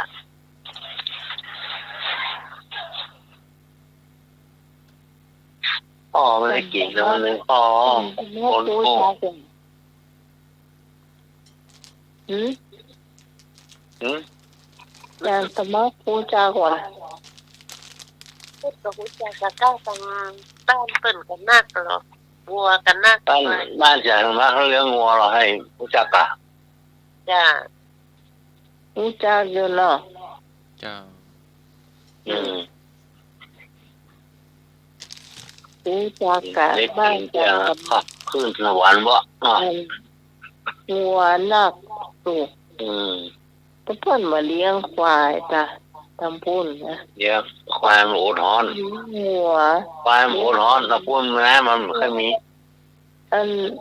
เนี่ยเพิ่นเลี้ยงงัวปล่อยแต่นะครับ งัวโอดฮ้อนเนี่ยงัวเนี่ยมันโอดฮ้อน มันมาไปสูนกันนี่แกจ้ะ อืมงูอ่ะ อันนี้ แมงนี่มันงูนะก็ เวลาเจ้าของเอาไว้ตรงห้านเนี่ยก็ไปติ๊กไปอยู่ที่เก่าไผที่เก่ามันเนี่ย หูจักนี่นะพ่อไข่ข้อกมันน่ะก็หูนะจ้ะจ้า ควายมันโอดฮ้อนเนี่ยควายมันชอบนอนบวกอ่ะเนี่ยน้ำมันไหนเนี่ย แต่ งัวนี่มันโอดฮ้อนเนี่ยท่อ ตรงบ้านนะจ๊ะสมัครนี่บางทีก็เห็นละของมันเนาะ ควายมันค่อยมีตรงอีสานนะชื่อว่างัวมันนักเป็นบ้านเฮานี่ควายนักงัวมันก็นัก มันจะไข่นานะจ้ะลุงนุ้ย ครับ ไม่ล่ะครับ จ้ะ เมืองชนนี่ควายนัก จ้ะ ใกล้น้ เดี๋ยวละอ่อนหูจักจ้าควาย ำก็ ไม่มีจ้ะ ควายงัวนี่ไม่ค่อยมีละเรือเป็นโลดไปละเนาะ แต่สมัครนี่เชื่อก็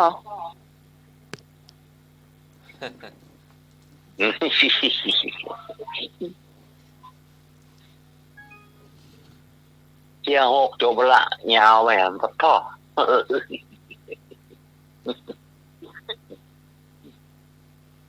อ๋อฝนตกว่ะ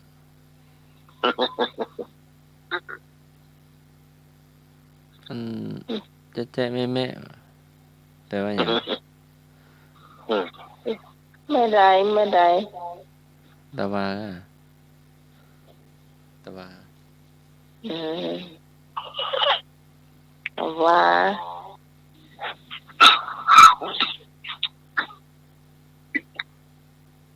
แต่วันนี้ฝนมาตกแล้ว นี่มีแดดละ จ้าเด็ดออกละนะจ๊ะ ก็ อันนี้มันหนาวเพื่อนแต่ว่าก็คือนี่หนาวเกิน พยากรณ์อากาศนี่ต้องพยากรณ์อากาศเอาไว้แม่น กินนี่ละ เออ กูมีแดดเหรอ แต่ว่าใส่ตัดดอกบอกเกิน2 ชั่วโมงฝนจะตกโอ้คำเดียว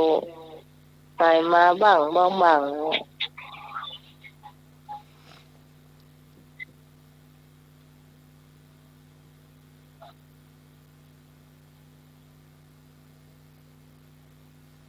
ฝนตกก็ตกแต่น่ะเนาะตกหนัก จ้า ตกจนหนาวอ่ะด่า บ้านเฮานะบ้านเปิ้นก็ตกนะ เนี่ยตกแล้วตกมันนักอ่ะเย็นเนาะ จ้า แม้ว่าตรงนั้นเย็นอยู่อะ วันนี้บ่หนาวเต้าตะวาจ้ะ ครับ อันนี้อุ่น 2-3 วันนี่ห่อด่า จ้ะเปิดหน้าต่างเปิดประตูเรียบร้อยวันนี้บ่หนาว แม่ตัวปิดอยู่อะบ้านเรามันลมมันเข้าหน้าต่างเข้ากระจกตรงเหนืออย่าถ้าเปิดได้ไหมนะมันหนาว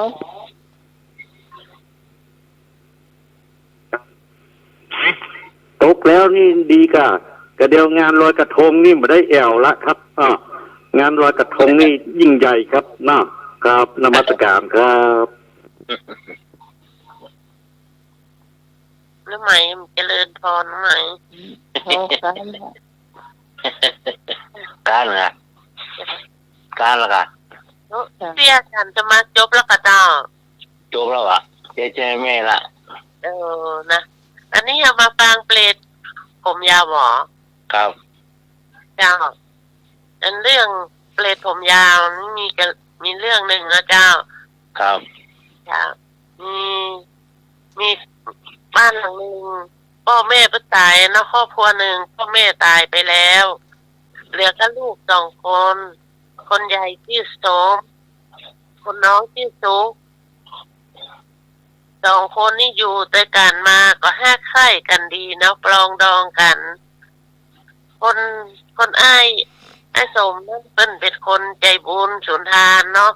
ครับ ชอบทำบุญไปวัดไปวาชอบทำบุญเจ้า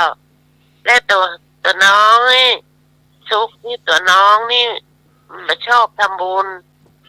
ชอบไปเข้าป่าล่าสัตว์อย่างนี้เจ้า ไปทุกวันไอ้สม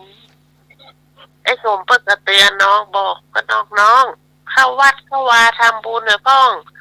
จะไปเข้าป่าล่าสัตว์เนอะ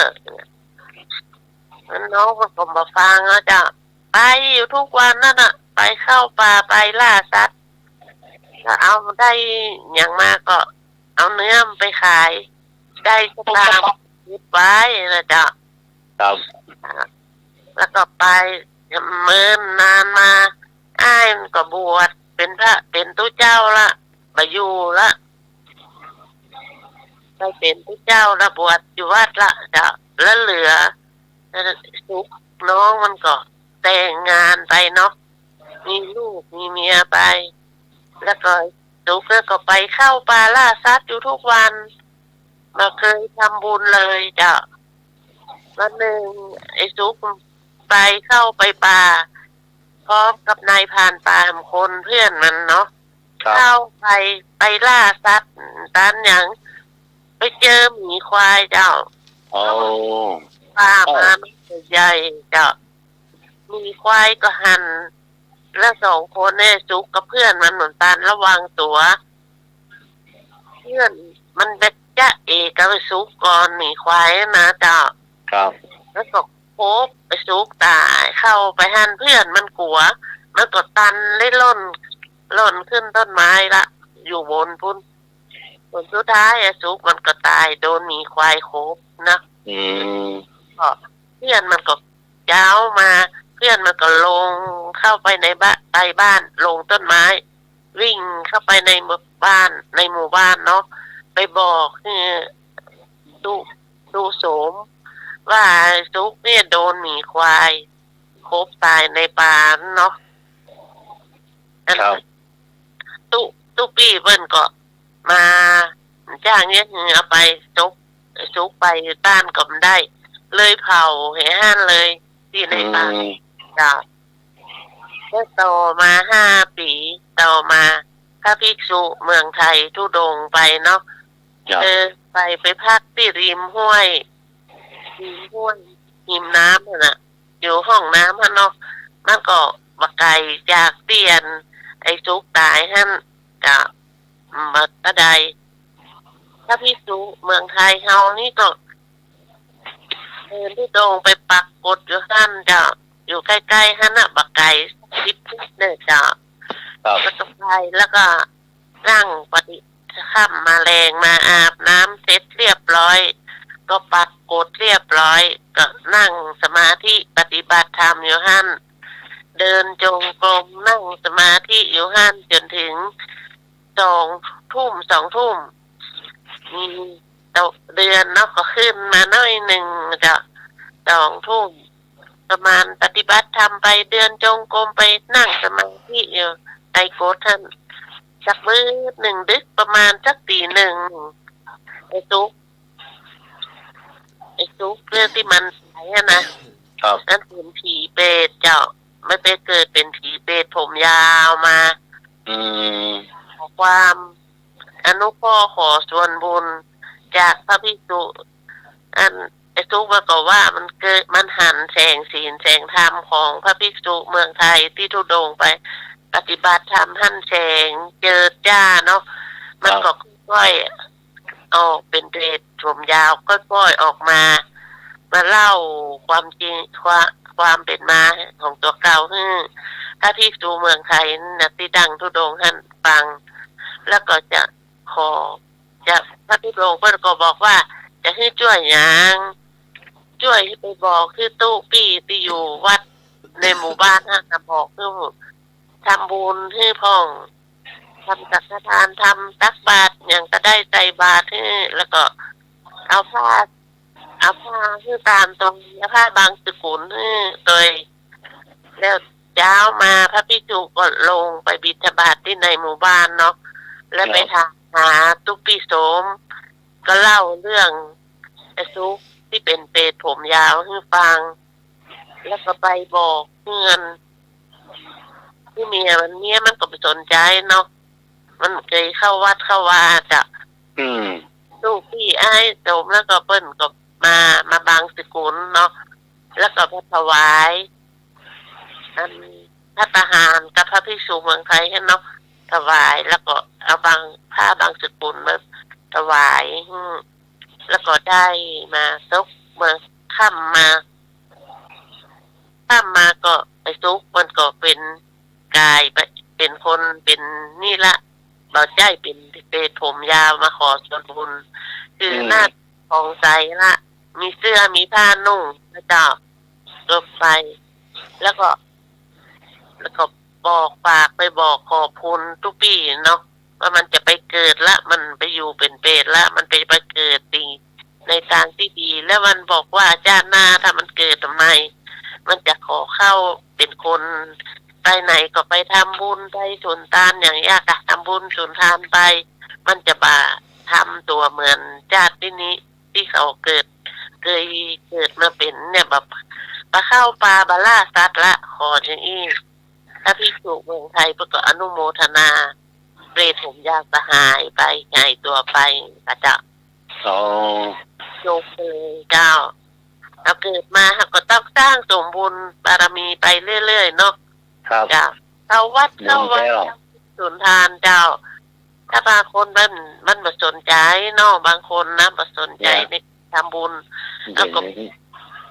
ตายไปแล้วก็จะไปสู่ทุกขติเนาะไปสู่อบายภูมิ แม่น ถ้าเป็นปตกนรกก็ไปเป็นเปรตอสุรกายสัตว์เดรัจฉานนี่มันก็ทุกข์แสนทุกข์เนาะลุงเลยเนาะ ตุกกาก็เป็น5-6,000 ปีว่ะ นั่นค่ะจ้า จากเป็นสุรกายมาเป็นนรกอ่ะบ่ จ้า ปล่อยให้คนก็เป็นแสนๆครับผมก็ กว่าจะได้มาเป็นคนนี่ยากนะจะ โอ้ยากอ่ะพ่อเป็นคนน่ะดีที่สุดแล้ว จ้า ก็ อันนี้ของน้องนี่เป็นนิทานของไอ้หยังก็เดี๋ยวก่อนของญี่ปุ่น อ๋อ ของญี่ปุ่นเป็นนิทานที่ฟังมา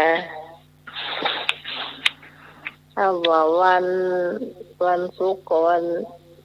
ตะคืนเนี่ยจำไม่ได้ละนอนมารับก็ฟัง มีอยู่ว่า มีผู้ชายคนหนึ่ง เดินหลงทางไม่ใช่เดินหลงทางแหละ มีเมืองหนึ่ง มีพระราชาตั้งพระราชินีเนาะพระราชินีเนี่ยเพื่อนฝันฐานว่า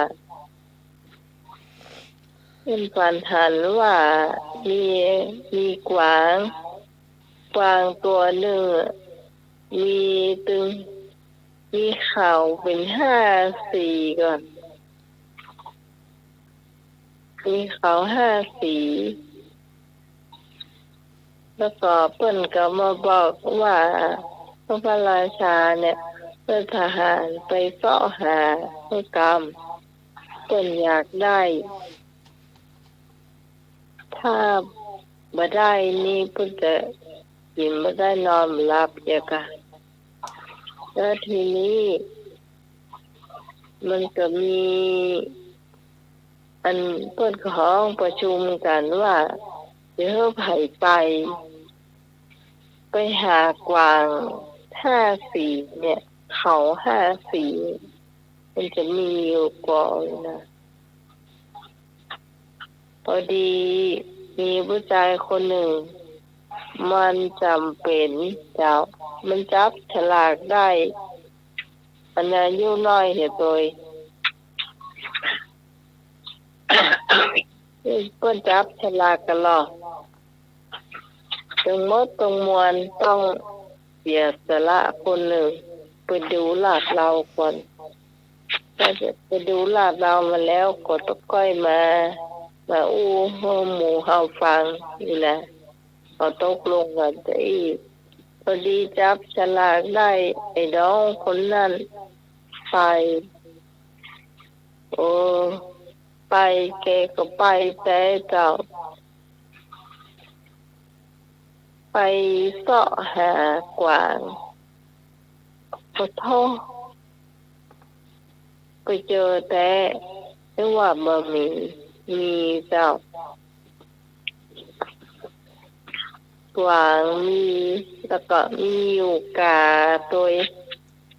กับกวางมันอยู่ด้วยกันวันเป็นเพื่อนกันตัวกามันอยู่บนต้นไม้เนาะอยู่ในมันอยู่ใกล้เดียวกันก็ทีนี้มันก่อนไปอยู่ด้วยกันอยู่ในป่าลึกเลยลานไอ้ทหารคนเนี้ยก็มาปะใส่ก็บอกว่าเอามาเสาะหากวางนี่เนาะมันน่าเชื่อว่าจะมีแต่เลยแล้วแกกระถางกวางนั้นมันก็ออกมาว่าจะมาเสาะเฮาอย่างพอดีพระราชาเปิ้นต้องการเนี่ยจ้ะ ต้องการโอ้จะไปบอกแต่เนอะถ้าเพิ่นหรือว่าเฮาอยู่นี่เฮาต้องตายแน่ๆเลย ถ้าต้องการในอย่างเนี้ยเฮาจะฮื้อท่านหมดเลยนะอืมอันกว่ามันก็บอกเนาะว่าต้องการในอย่างจะฮื้อพอดี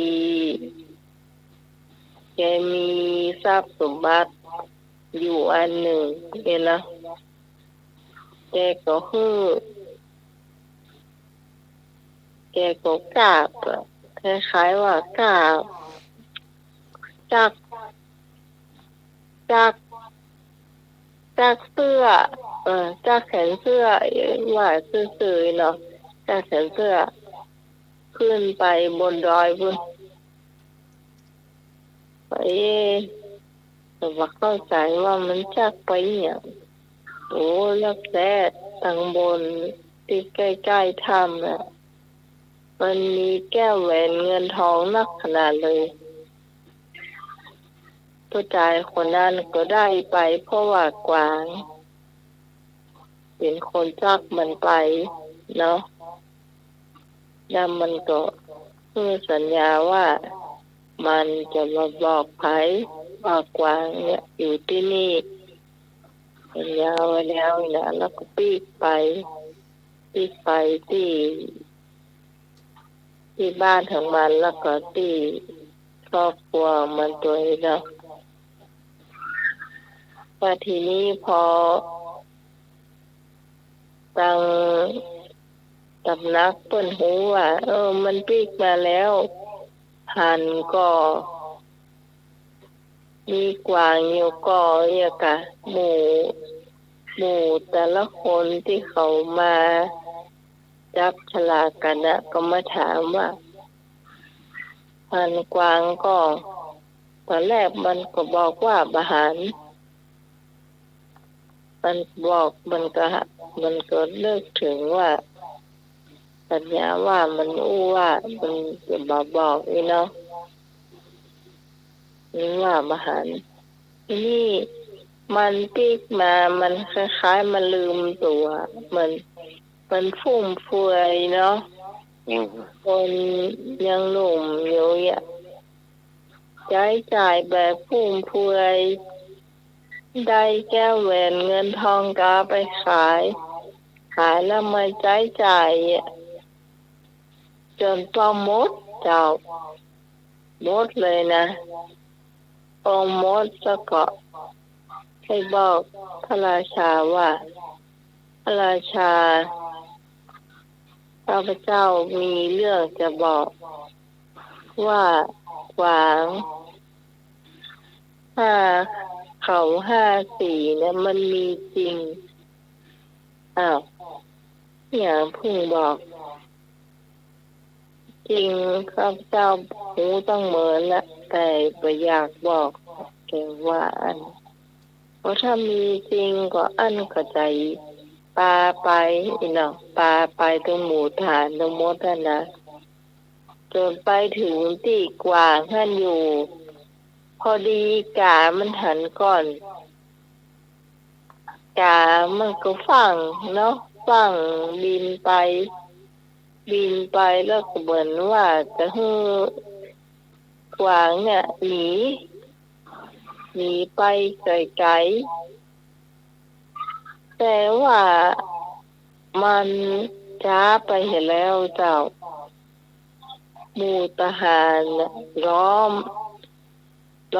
กวางท่านไว้หมดเลยพอไปถึงที่กวางท่านเห็นบันไดคนนั้นมันก็นั่งคุกเข่าก็บอกว่ากิริมาตังกวางเนาะว่าท่านเนาะอันกวางเขา5 สีมีอยู่แต่เจ้าพระเจ้าใครเนี่ยแล้วก็อันพระราชาก็บอกว่าโอ้มีแต่เลยยกงามแต่ทันใดนั่นเองกวางก็ถามขึ้น ว่าในท่านบอกว่าจะบอกที่อยู่ของข้าพเจ้าก็อุตส่าห์เอาทรัพย์สินที่ซ่อนไว้ตังบนบ่มีไผฮู้เอาฮื้อท่านไปหมดบัดเดี๋ยวนี้เห็นว่าท่านนี่ทรยศต่อข้าพเจ้าเนาะกวางมันก็อู้ออกมาจะอีถ้าพระราชาได้ยินแบบนั้นพอได้ยินก็ถามว่าท่านเอาอย่างฮื้อเห็นว่าเอาแค่แหวนเงินทองที่อยู่บนเขาบนถ้ำเอาฮื้อคือจักแกไปน่ะแล้วแกก็ได้ไปแต่แล้วถามนายคนนั้นแกก็ยอมรับว่าแกได้แล้วพระราชาก็บอกว่าอันคนที่บดีก็คือบันไดคนนั้นก็เลยตัดคอบันไดคนนั้นต่อหน้ากวางเลยนะแล้วกวางเพื่อนก็บ่เอาไหนบอกว่าเป็นคนที่ดีนี่เนาะเป็นคนที่ชื่อรักษากรรมอู้อย่างค่ะแต่ได้คนนี้มารักษากรรมอู้เลยตัดคอกวางแล้วก็กวางก็อยู่ที่ห้านแล้วก็ปล่อยให้คนรักษาพื้นที่เพื่อกวางได้อยู่ดีกินดีเนี่ยแล้วมาให้มนุษย์ทั้งหลายมาให้มาขี่มันนะให้ไปยิงซัดยิงอย่างแถวนั้นมันอยู่ดีของมันเนี่ยเรื่องนี้จะจบไปเจ้า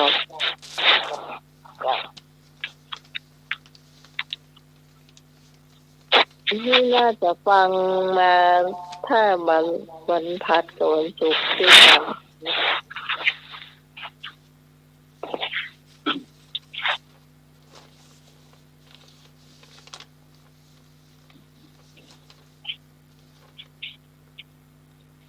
ทรยศเนาะเอาเพื่อนไปกินมดเจ้ามันดีอะดักเนาะเพื่อนบอกว่าจะไปบอกเลยเนาะเพื่อนรู้จักเจ้าแหวนเงินทองเพิ่มไปหมดที่ตรงนี้เอาจุเพื่อนมึงสัจจะของเรามันหนีลิ้นมันมีกระดูกเนาะ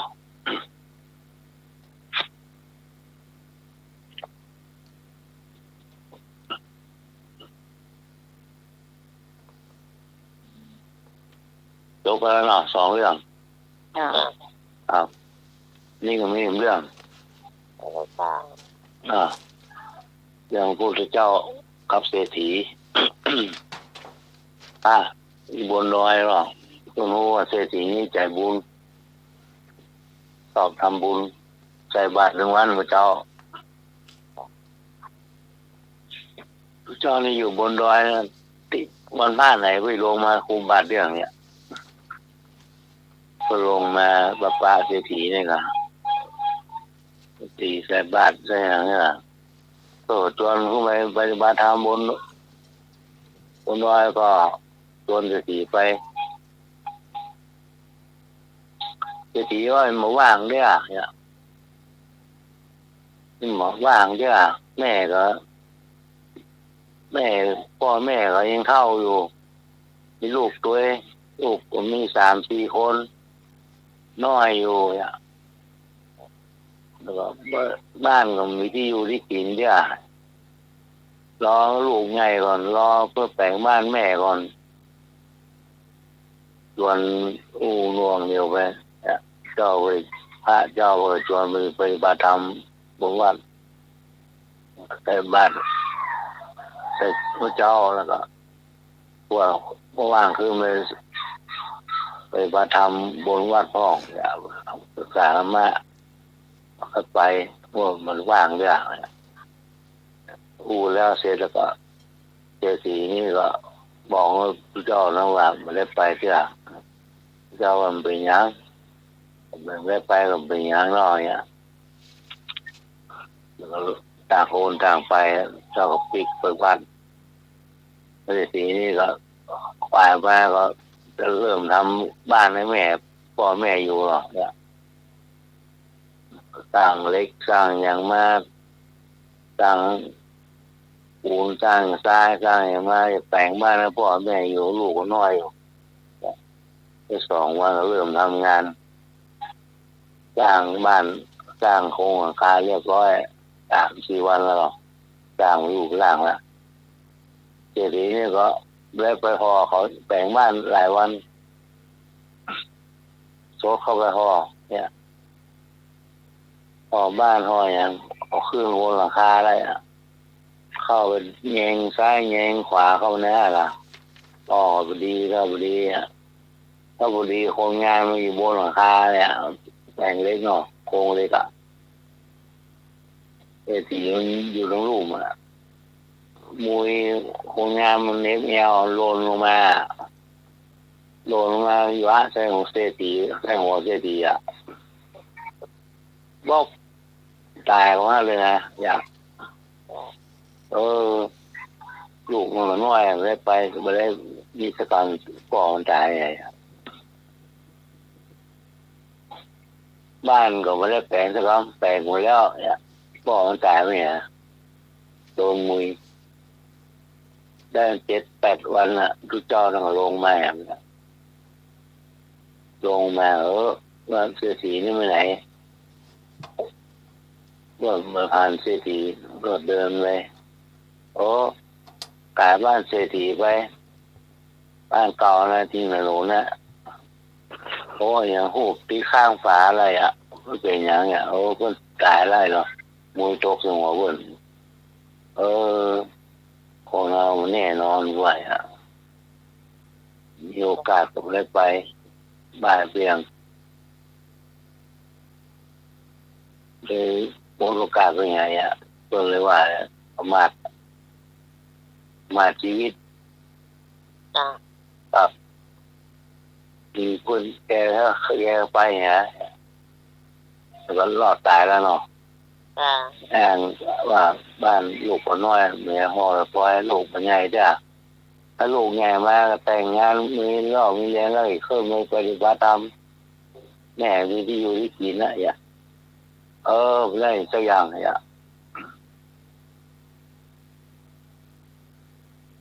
ลูกก็บริหารน้อยอยู่บริหารลูกแต่งงานมุยว่าเป็นหัวตายไปไงมันตายเวลาถ้าประมาทอ่ะเนาะครับความประมาทในห้องประมาทต้องเป็นเศรษฐีแบบไหนมาแปลงบ้านแต่ต้นเศรษฐีกำลังที่ก็ว่าละปัดว่าใครไปอ่ะเพิ่นชวนไปบาธรรมในวัดศรีเนี่ยเข้าไปอ้างไว้แบ่งบ้านไปอย่างบ้านไม่ได้แบ่งให้แม่ให้พ่อด้วยล่ะลูกน้อยอยู่ลูกน้อยอยู่เนี่ยล่ะมันก็แบ่งแก้นะแบ่งบ้านให้พ่อแม่แบ่งไปแล้วนะแกล่ะมุยยะใส่หัวตายเนี่ยมาเข้าไปห่อบ้านลง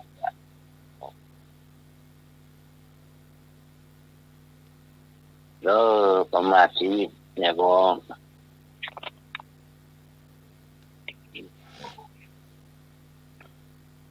มีโอกาสก็ไม่ได้ไปเนาะต้องให้เป็นอย่างเลยอาจารย์มา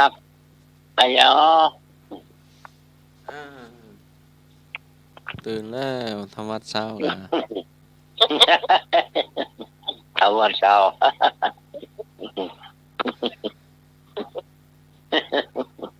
ยังอยู่ในตัว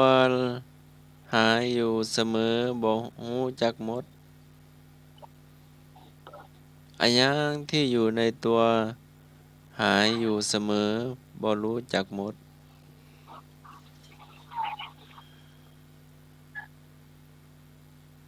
ตัวหากิน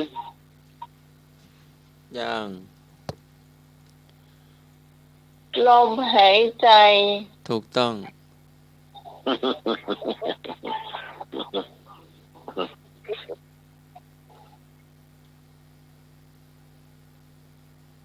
ดังบ่แตก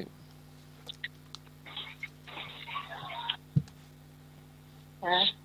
ดังมาแตกว่ะไอ้เนาะดังมาแตก ดังบ่แตก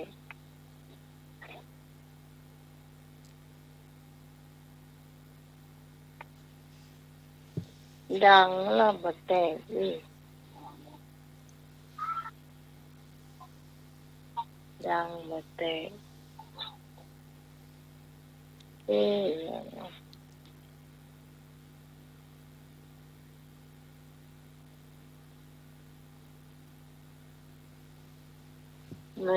มันจะสลับบ่แตกบ่ดังแล้วก็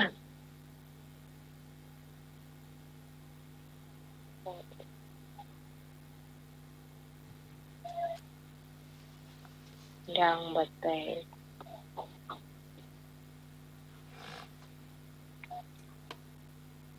ดังบ่แตก ป้าห้อง ฟ้าห้อง ถูก นะ ต้อง นะ เออ มันจะสลับกับแตกบ่ดังเนี่ยแล้วก็มา แตกมาดัง จ้ะแตกแล้วบ่ดังคำถามนี่มันจะสลับกัน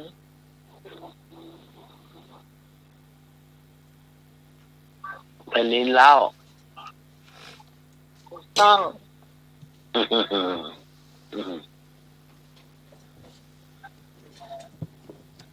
นั่งกกงก เหมือนคกบ่ตำบ่ปากสักกำ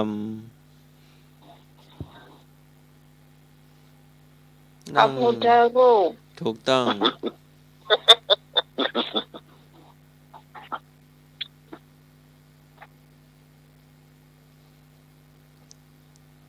จิหมอเจาะแม่ ไอ้หยัง ไอ้ยังอ่ะ เอ๊ะ ยังไง เข้าเอาอย่างเลยจี้เจ้าแม่ ไอ้ยัง พัดตัวปะกะผมเคยได้พัดตัวจี้เจ้าแม่เนี่ย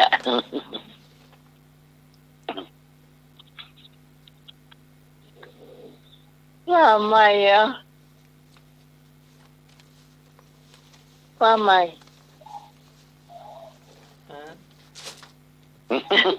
ติ๊กว่าอะไรกัน ว่าใหม่ว่าใหม่ทำตะกี้อะไรอย่างอ่ะ แน่เปื่อ นึกว่าพลิกบอลเนาะจิหมอเจาะแม่จอจานสระอีสระเอหอหีบมอมาสระอาสระอาสระเอจอจานสระอาสระอา จี้เหรอ สีหมอ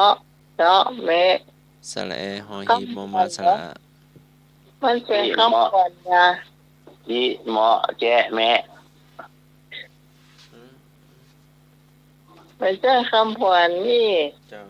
เข้าเอาเข้าจุ่มน้ำแกงเข้า ที่มาแม่ ขี้ไก่ ฮะ ขี้ไก่ ขี้ไก่ ยัง จ้ะ อืม ฮะ ยัง ไอ้อย่างนั้นแต่คำขวัญกะ ไม่ใช่ ไม่ใช่ เป็นกองใจ เข้าใจ ส่วนใหญ่จะอยู่ในวัดนะ เนี่ยอยู่ใน ยิง วั วั ด ดเหรอ ยันลอยกระทงก็เยอะ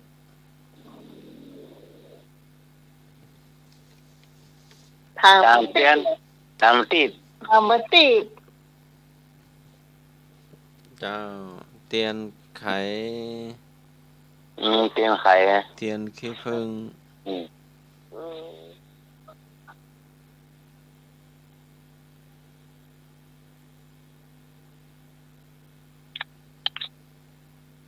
ย ยายจิ้มมาจอมแม่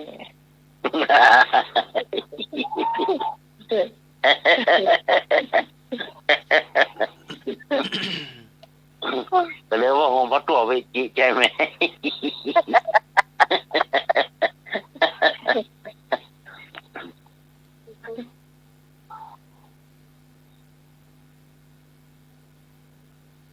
ไอ้เนาะถมเท่าไหร่ไม่รู้จักเต็ม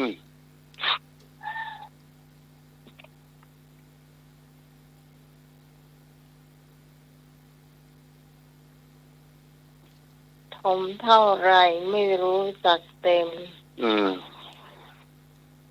เดี๋ยวถมเท่าไหร่ไม่รู้จักเต็ม ปากคนเฮาน่ะจ้ะ ถูกต้อง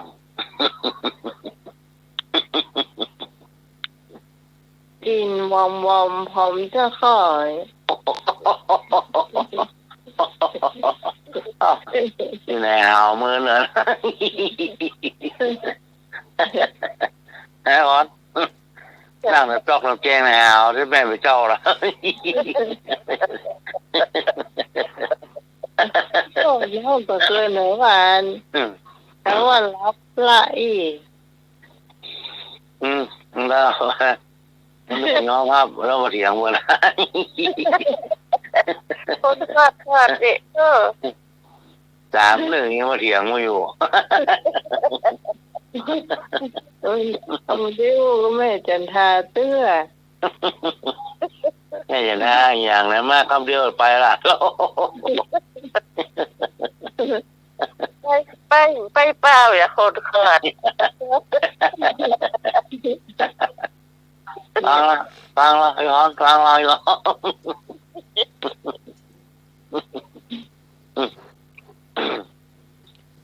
ตัวยังเครียดอ่ะนี่เครียดน้ำหนองอ่ะแม่ ถ้าไม่ใช่การรายการนะจะเป็นไปแบบนั้นพอเกิน4 ทุ่มไปละ รู้ไหมว่าแปลงแล้วว่าโตลงนะเพราะว่าแปลงก็มันก็ได้รู้ แล้วแต่ว่าเขารับแต่เขาจะรับเขาบอกก่อนนะแต่เขารับเขาบอกก่อนหรอกจะรับละอีเขาไม่ได้บอกอี มันจีใจแม่ยุ่งยากไปละ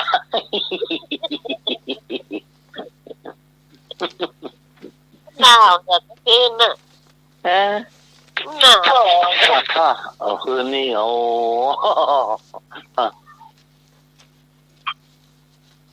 แต่ว่า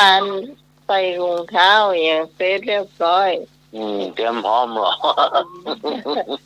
ใส่หมวกเรียบร้อยแล้ว เตรียมพร้อมรับละ ไปแล้วฮะแล้วก็ที่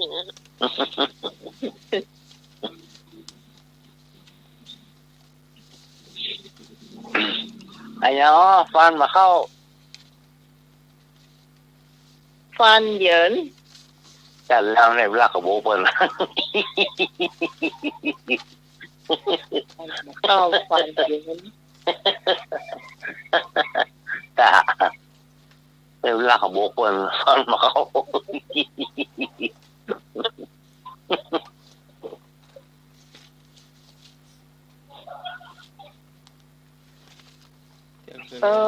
แม่นึกใส่แปลวค่ะแม่จ้ะ มันหนาวหรอมันแอวเนี่ยจ้ะ เรียนที่ออกแล้วถ้าไปหาแม่สงสัย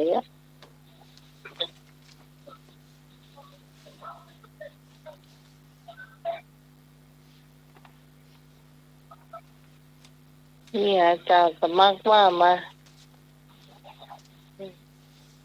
เที่ยงคืนแล้ว โอ้เที่ยงแล้วไปจัดลาเลยครับนิมนต์เลยครับ โอ้ สัพพะ แม่ ละ ละ สัง นิมนต์แล้วครับ ธรรมะ ครับ ละโสสินาติลดแห่งธรรมะย่อมสนะลดทั้งปวงค่ำคืนนี้ก็ไหว้พระสวดมนต์แผ่เมตตาหยาดน้ำอุทิศในบรรพบุรุษหลับเป็นสุขตื่นมาเป็นสุขขอกราบนมัสการและเจริญพร สาธุสาธุสาธุครับ ครับค่ำคืนนี้ขอบคุณคุณผู้ฟังที่อยู่เป็นกู้เป็นเกมกันจนถึงช่วงสุดท้ายของรายการนะเจ้า ขอบคุณพระอาจารย์พระครูสมุวิศวบัตวรกิจโจผู้อำนวยการสถานี ผู้ควบคุมเสียงเลือกเพลงคุณผู้ฟังได้ฟังตัวสำหรับพระเจ้าพิสมัยสุริโยดร จากบ้านลานตันตำบลเมืองแก้วอำเภอแม่ริมจังหวัดเชียงใหม่ขอบคุณพี่พรแม่เจ้า ขอบคุณไอ้หนุ่ยสว่างเมฆแม่เจ้า ขอบคุณพระอาจารย์สวัสดิ์ยาลศิโลแม่เจ้าสำหรับวันนี้ทีมงานธรรมะใครเคลื่อนเฮาลาคุณผู้ฟังไปก่อนพบกันใหม่ในคืนพรุ่งนี้3 ทุ่มเป็นต้นไปสำหรับวันนี้สวัสดีเจ้า นี่ครับ ค่ะ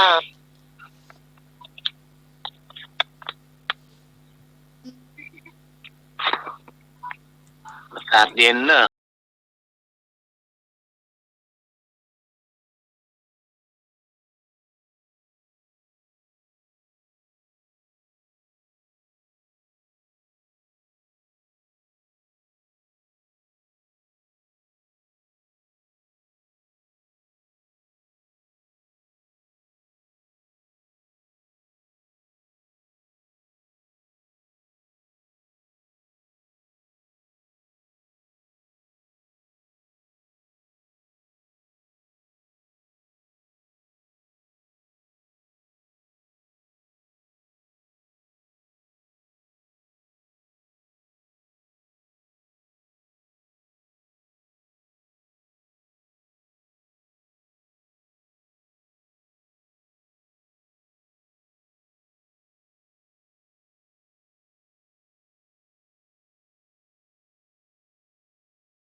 สวส่งเสียงเลือน้อดังพอประมาณ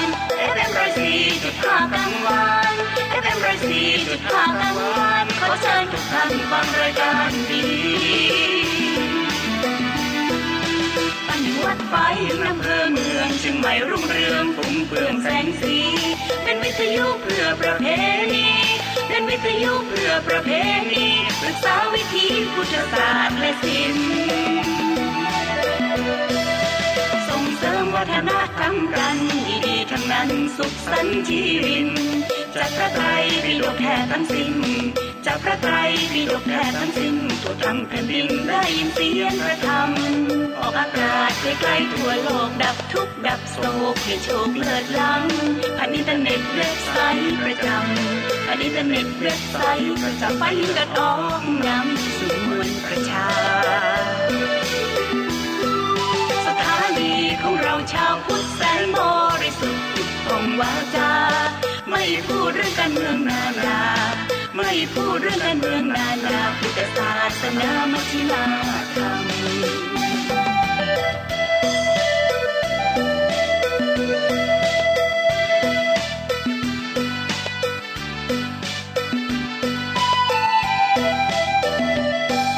สถานีวิทยุสสวส่งเสียงเลือน้อดังพอประมาณ FM 104.5กังวาน FM 104.5กังวานขอเชิญทุกท่านฟังรายการดี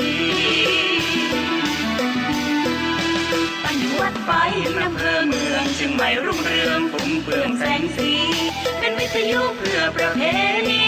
เป็นวิทยุเพื่อประเพณีศึกษาวิถีพุทธศาสตร์และศิลป์ส่งเสริมวัฒนธรรมกันดีๆทั้งนั้นสุขสันต์ชีวิตจากพระไตรปิฎกแท้ทั้งสิ้นจากพระไตรปิฎกแท้ทั้งสิ้นทั่วทั้งแผ่นดินได้ยินเสียงพระธรรมออกอากาศไกลๆทั่วโลกดับทุกข์ดับโศกให้โชคเลิศล้ำผ่านอินเทอร์เน็ตเว็บไซต์ประจำผ่านอินเทอร์เน็ตเว็บไซต์ประจำไปยิงกระออกนำสู่มวลประชาสถานีของเราชาวพุทธแสนบริสุทธิ์ท่องวาจาไม่พูดเรื่องการเมืองนานาไม่พูดเรื่องการเมืองนานาพุทธศาสนามัชฌิมาธรรม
ว่าพ่อ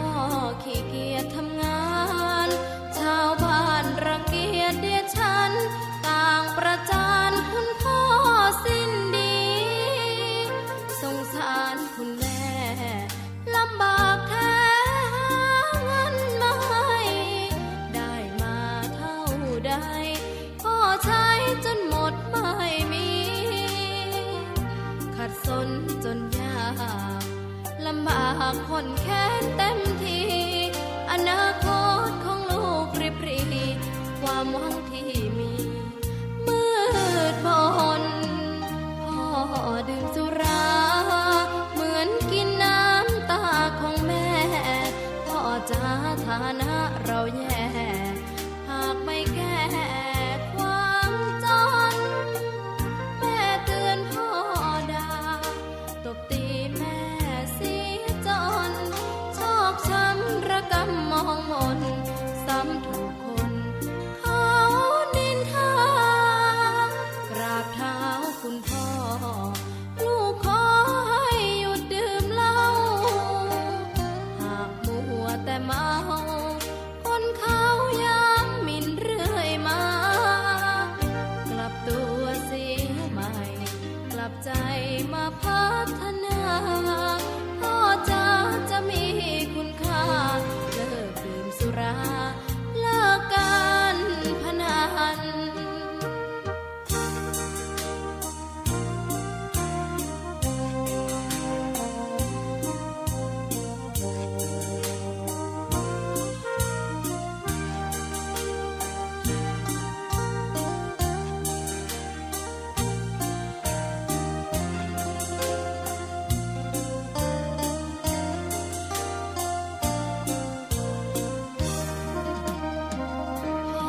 พ่อดื่มสุราเหมือนกินน้ำตาของแม่พ่อจะฐานะเราแย่หากไม่แก้ความจนแม่เตือนพ่อด่าตบตีแม่เสียจนชอกช้ำระกำมองมนซ้ำถูกคนเขานินทากราบเท้าคุณพ่อลูกขอให้หยุดดื่มเหล้าหากมัวแต่เมาคนเขาย้ำหมิ่นเรื่อยมากลับตัวเสียใหม่กลับใจมาพัฒนาพ่อจะมีคุณค่าเลิกดื่มสุราเลิกการพนัน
พลิ้วเพลงคำผูกถ้อยคำเข้าถึงจิตใจ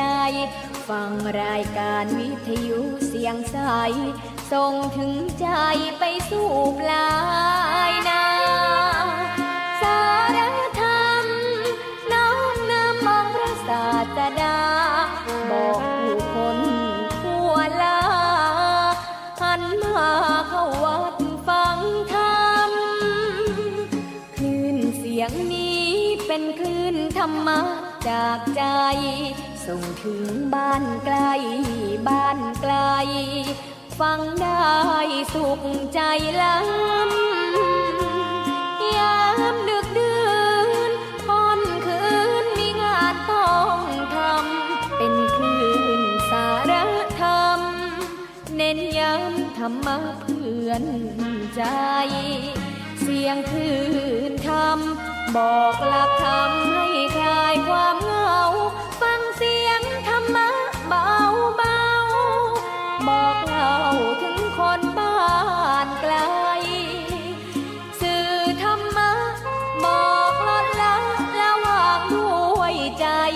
สื่อไปถึงสวงในเข้าใจหลักธรรมหลักดีพลิ้วเพลงธรรมผูกสัมพันธ์จิตใจร่าเริงฟังสาระธรรมะบันเทิงรื่นเริงในชีวิตยามวันว่างเดินทางไปเยี่ยมสถานีนัดพบกันน้องพี่วันนี้วันดีวันเสาร์สวดมนต์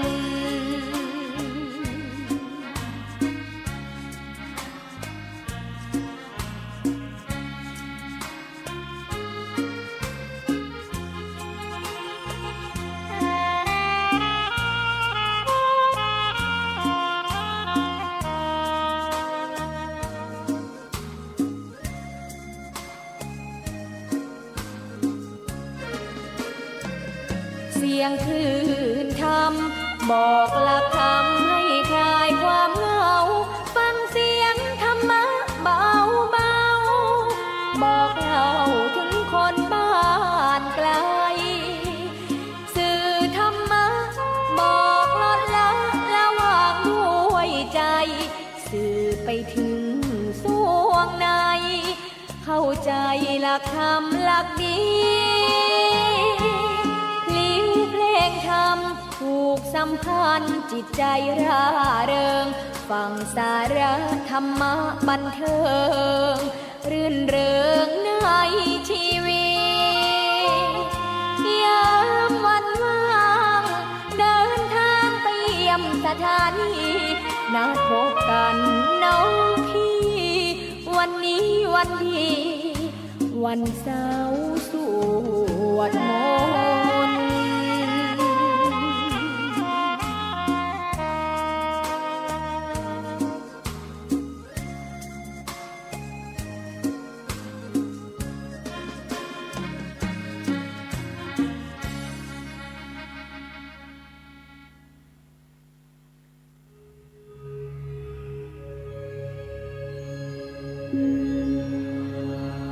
बुद्धं शरणं गच्छामि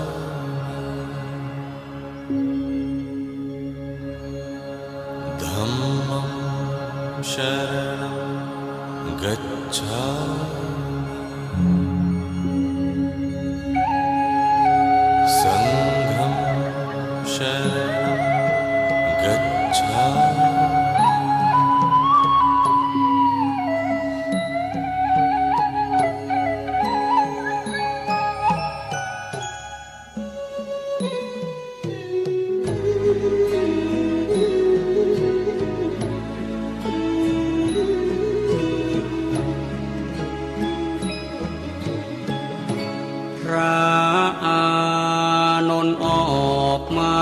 นอกแล้วยื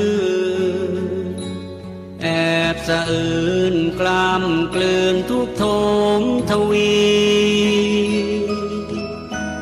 องค์พระมุนินจะสิ้นแล้วแต่เรานี่อาสวามีสิ้นไปองค์พระบรมครูจะทอดทิ้งเราให้อยู่อย่างเดียวได้นับแต่วันพรุ่งนี้ไม่มีได้รับใช้องค์พระภาควัน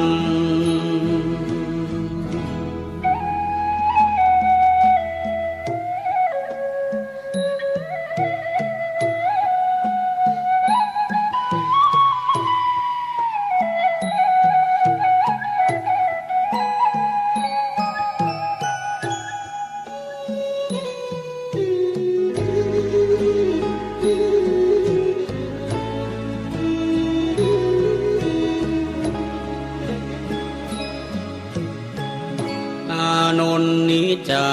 ผู้อาจทั้งถือบาทจีวรถวายน้ำทรงพระภาคหลังพระกรบวนพระโอษฐ์อีกตามจรผู้ใดใครหนอภายหน้าโอ้เราดังนกหัดบินแม่นกมาสิ้นสูญชีวาปีกนั้นยังไม่กล้าขาไม่แข็งแรงพอ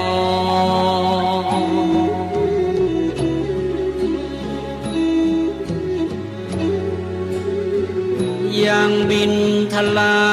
ต้องระวังรังรอปีกแม่แผ่คอยบินคลอได้พอหล่อเลี้ยงชีวาน